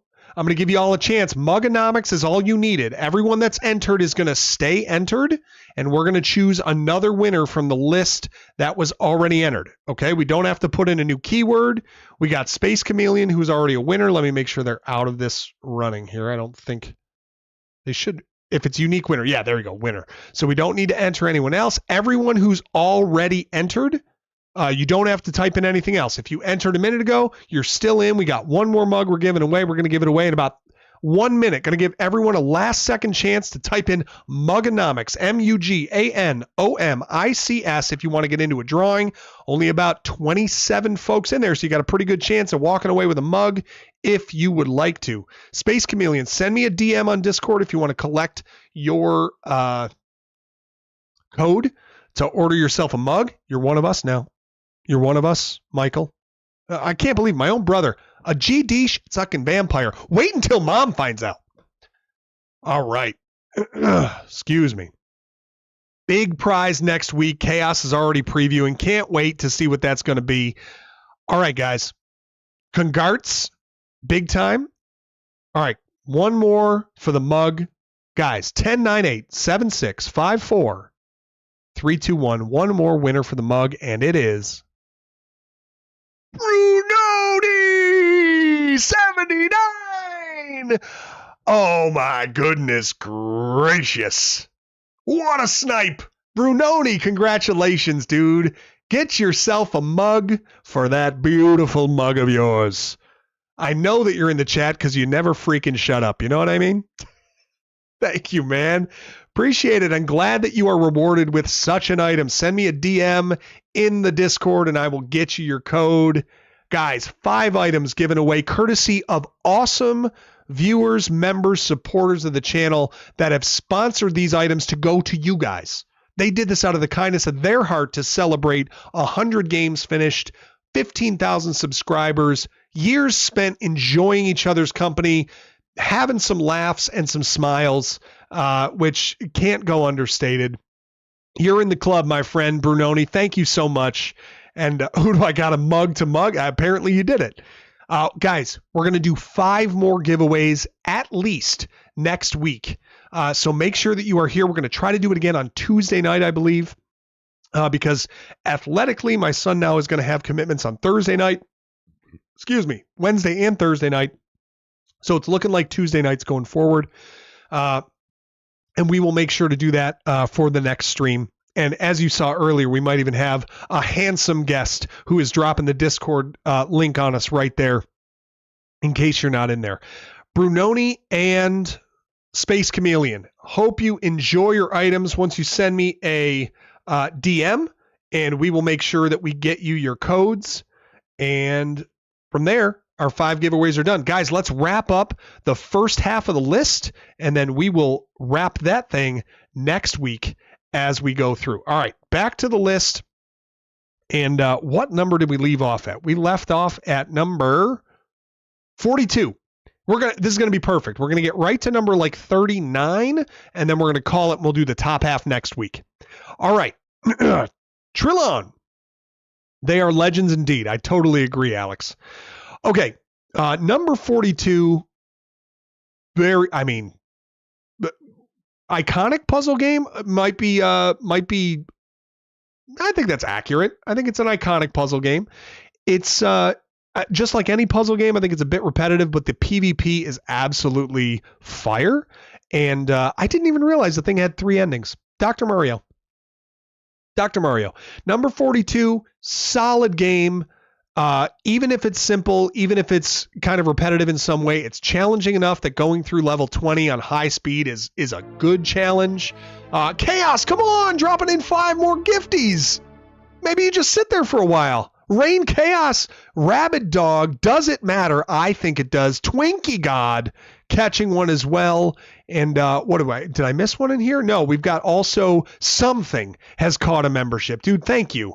Thank you for the extra chaos you have brought to tonight's stream. I can only attribute that perhaps to your empty glass, as I also have one. But then again, I haven't been chaotic in here. Dr. Mario is pretty good, man. It's just a good game. The PvP on Dr. Mario is legit. The fact also that you can set your level of difficulty to handicap one way or another for PvP is very good as well. Yeah, your son got one. Look at that. Got a membership. That's awesome. It's classic goodness. And I like that it has both multi and single player appeal. Playing the single player story is still fun and still rewarding to finish. And it's the soundtrack, of course, fantastic. So it's really good. It's really, really good. Friend group can get pretty competitive over that one. Yeah, that was a game to claim as your own. You know, and you could spend hours playing that one with a friend group, just winner keeps and loser challenges for hours. You could go with that one. Dr. Mario, really solid game, coming in at number 42. All right, number 41, a personal favorite of mine.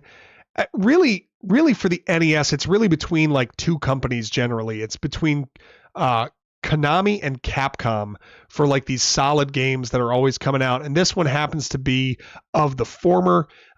Good run and gun game, good soundtrack. It's brief enough. It's challenging enough. It's just a solid through and through Jackal. Apparently multiplayer is a really fun experience too. I played it obviously single player campaign when I did my video. This was one I did a little bit earlier on in the channel history, but man, Jackal's just one of those that it doesn't feel intimidating to just pick up and try because it's not a big time commitment to play. It's 6 levels, but it is super challenging.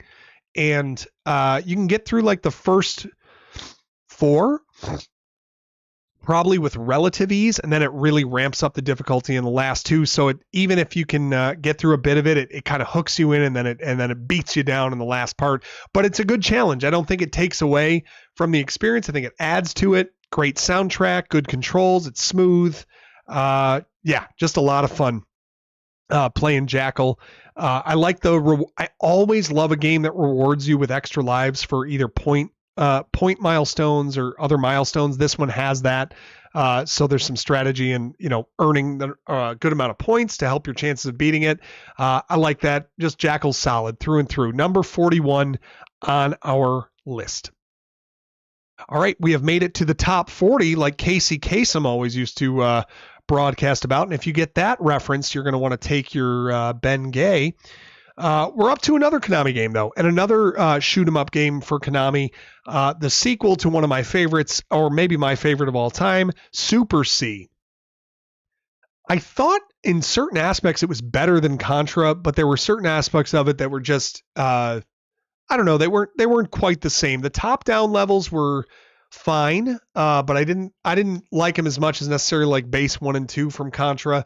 The bosses were bigger and badder, so it kind of leaned into that big bad bosses kind of theme that Contra really embraced later on in the franchise. But Super C was good. I mean, it was a top 40 game out of the 77 I've played, just under the halfway mark out of the ones I've played yet. But I'd be surprised if a lot of ones are going to come in above this from the ones I have remaining to play. So I would imagine it being a pretty well thought of game when the list is totally complete. It's a lot of fun. It's challenging, and there's not the Konami code that you can lean on. I think there's a 10 lives code you can go to. But this one's good. Spread gun moves a little bit faster. Hang on a second. Sorry. Headphones are going. These things are old as dirt. Contra one. Hang on. Come on. There we go. Yeah, Contra was better in my opinion, but Super C doesn't tarnish the name of the franchise at all. Thought it was a good one. Liked the upgraded look of the graphics and stuff like that. The fire weapon is kind of a cool addition. Overall, just didn't have the same sort of je ne sais quoi as the first one, but a really good game nonetheless. All right, we're into the top 40, and we are now on to number 39. I mean, we're getting into some pretty solid games here, folks. And this is another one that has not been released to the public. Just put this one out a little while ago for members. But I have played this game on Super Nintendo. It was actually the first Super Nintendo walkthrough I ever did on the channel. It was after I did my first 20 NES games. I did a batch of about 10 Super Nintendo, and the one that I did was an arcade game favorite back in the day, ported to the SNES. Well, later on in the franchise's history, they ported a version of it to the NES. Mighty Final Fight. This was almost like a spoof or cartoony version of Final Fight that they kind of played up. It was different. Like it didn't really take itself as seriously as the first couple beat 'em ups for Super Nintendo and for the arcade game, but it still was a really clean game. Capcom did it. Music and graphics are really good. It's got an RPG element as you build experience. You earn different moves from your list. You increase your health bar and your attack power. So I always like those features of games. I think they add a lot to the investment of the player to really, invest in seeing how these games or like there's an excitement when you level up, right? Like we just all know that there is, and that is incorporated into this game. It's not too long. It's only 5 levels. It mirrors Final Fight for the NES or for the SNES or arcade. But it's very good. And you can be Cody, Hagar, or Guy in this one. So that gives you more character variety than the SNES version. Really good game. And it comes out next week for non-members. So that's been uploaded for a little while, and that'll be the next one that you get to see next week, coming out for everybody. Retro Beaver. You thought it was a good one? I did too. Thought it was a really solid beat 'em up game and just a lot of fun to play. All right, we are up to number 38, guys. I'm going to do this one. 38 and 37. And then we're going to do the top 36. Is that right? No, 38. 38 will be just past the halfway point. So we're going to do one more game.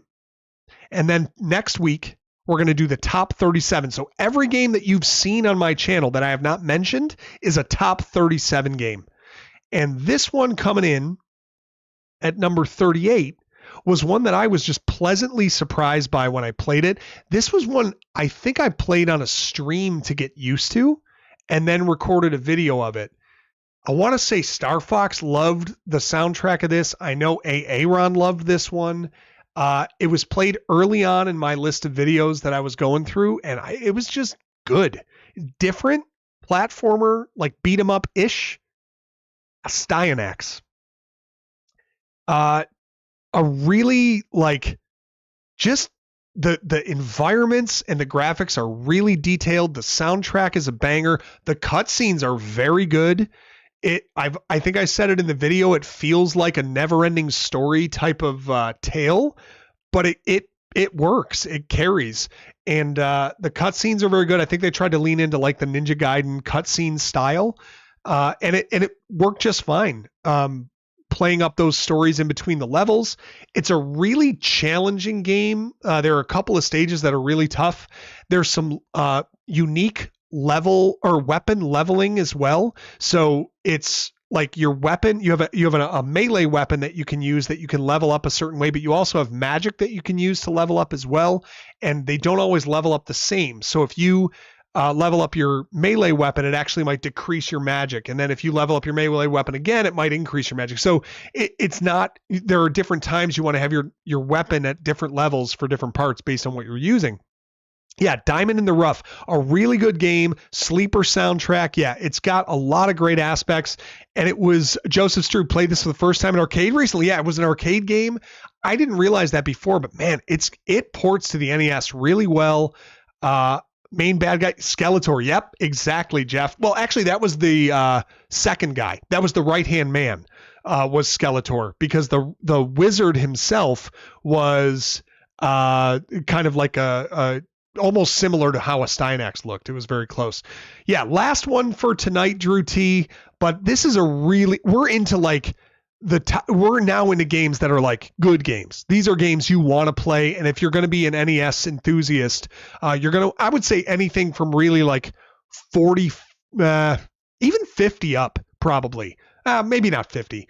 Probably from like Wizards and Dragon Warrior 2 and up. I'll even put Dragon Warrior in there. So 48 and up feels like the ones that you got to play in order to just have a sense of what the NES is about. Dragon Warrior 2, Wizards and Warriors, Battletoads, TMNT, Little Nemo, Simpsons, Bart versus the Space Mutants, Dr. Mario, Jackal, Super C, Mighty Final Fight, and then a Steinax are the ones we've had in that category. And I think this one hits really well. It's a really good game. Fire it up real quick. Drew T, I like the way you think, my guy. I like the way you think. It's the next one on the list. Oh, hang on. It's huge. Yeah, that's what she said. Look at how this thing starts, man.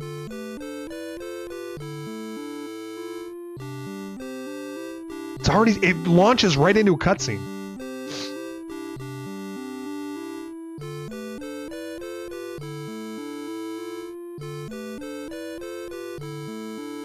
My man's just laying there. Oh, Xerxes is another one, right, Jeff? Yeah. That same dream again. Strange.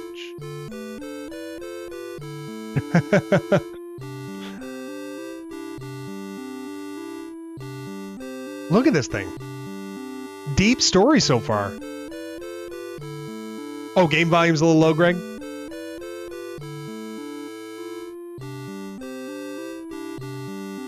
Not going to jack it up too much because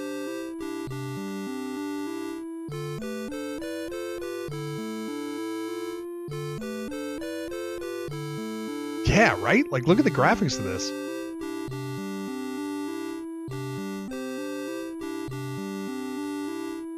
I mean, I haven't hit a button. I just hit start. That's it.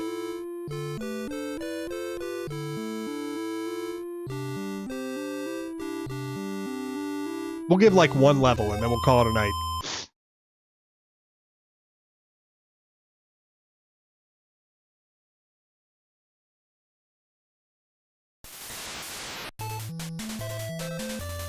There you go. Doesn't that make you want to play the game? Does to me. And then you hit start and then you get this.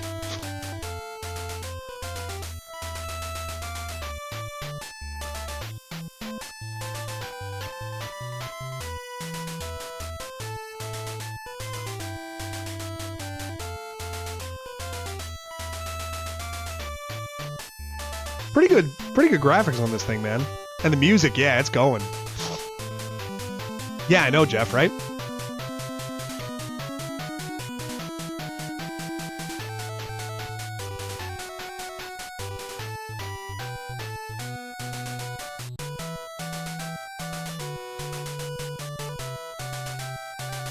I don't even want to rob it by saying anything.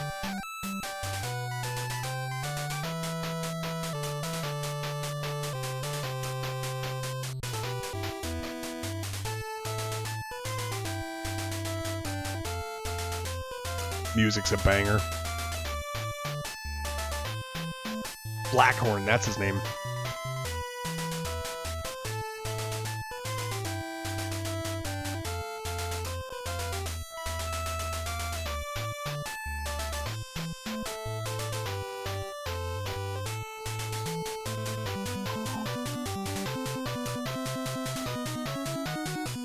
Come on, man. Don't ask questions like that.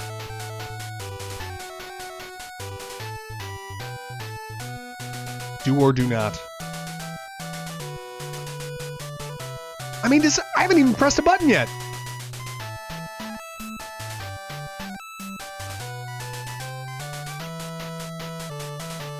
Did the fairy have... You know, there was a guy that worked for me with the Yankees. No arms. Got more work done than I did. Made more money. Drove a better car. He drove a car with no arms. All right, I made that part up, but the rest is true.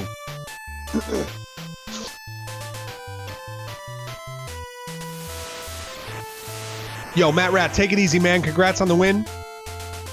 Catch you next time. Bash is his axe. That's right.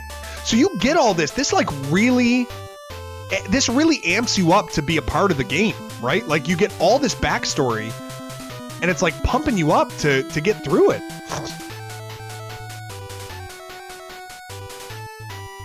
You're like, all right, let's go, Bash.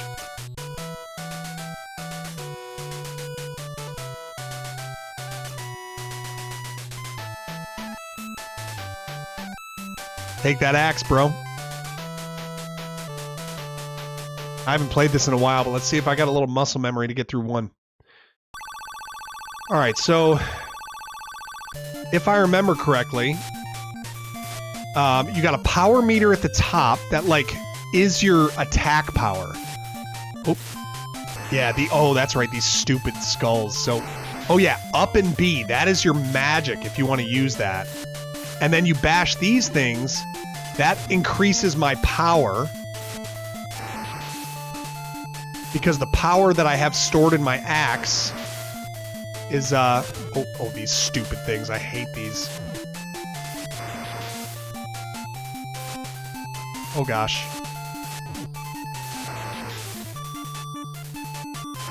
Yeah, we gotta get rid of that. Up and B to cast your magic. The bumps are annoying. Okay, I remember this. There's a bash upgrade, so now I have a spear, which costs less magic power to attack with magic.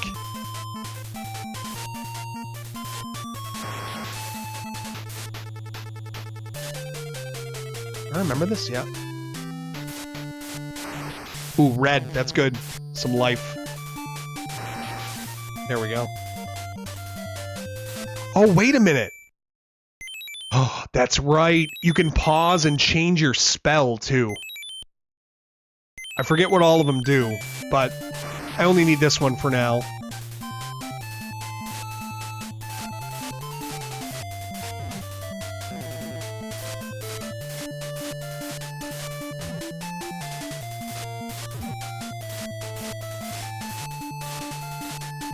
Crap. Ow.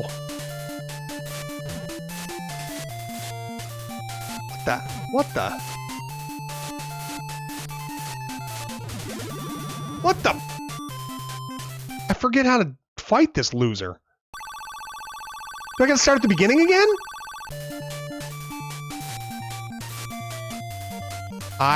It's been a while since I played this. Alright, hang on. Let's get this figured out.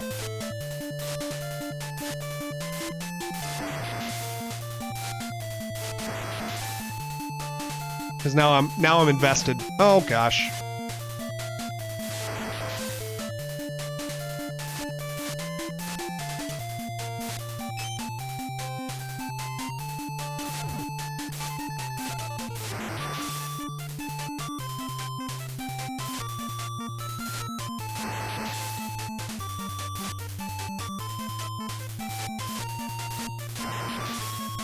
What is that?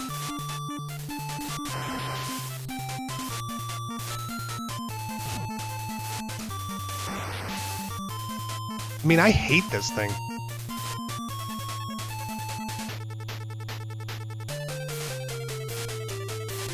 What's even happening here?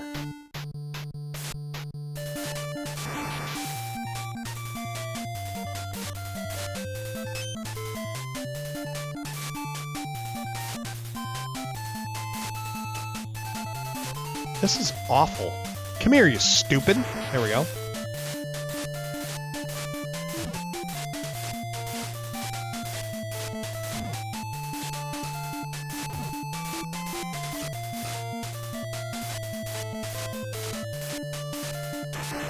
There we go. Finish him off with some fire. And now we got a boss. All right, cool. I remember this loser.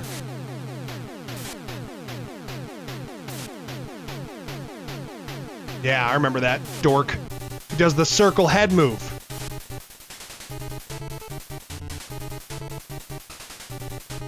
A real CHM. A circle head move. Listen to that boss music, though. Yeah, whoever said underrated soundtrack, they're right. Gotta get in close to this dork. Boom! And now I'm just gonna smack you back this way over and over. I remember that.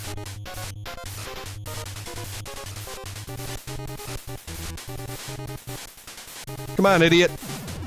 Maha! So that's a Steinax. Pets' heads are falling off, you know what I mean. Really good, right? Really good. Cool bosses. Cool, yeah. Cool. And then look, launching into another freaking great cutscene. Love this stuff. Anyway, that's a Steinax. That one comes in at number 38 on our list. So if you have not seen the game that I have played on the channel on this list, then it is higher than 37. We are going to tackle those next week. I can't thank you guys enough. So generous with all the gifted subs. So generous to Goddess Carry, to Star Fox, to Chaos for the sponsored items that we are giving away. If you haven't gotten your giveaway link, make sure you DM me in Discord so I can get that to you. You guys are awesome. Thank you so much for being here and going through this list. We're going to do one more stream like this to count down the rest of these games. I got more videos coming out as we go. Every Monday at 1 o'clock p.m. Eastern, trying to get through at least 100 NES games before I switch over to Super Nintendo or Sega. And we're going to keep having fun with these guys. Can't thank you guys enough for being here. Love seeing you all. Glad to be back streaming. Glad that we are on the upswing over here, on the mend in our house over here, and hopefully back to streaming a little bit more regularly.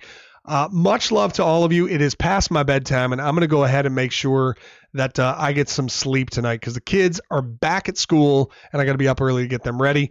So we're not going to raid out or anything tonight, but I will catch you guys next week on Tuesday. If you're not in the Discord anyway, be in there anyway, just to hang out and chat a little bit between the weeks. And but we will catch you next Tuesday, same bat time, same bat channel, to finish up this list and give away a few more items in celebration. Love you guys. Thank you so much for being here. Great to see all of you, and I will catch you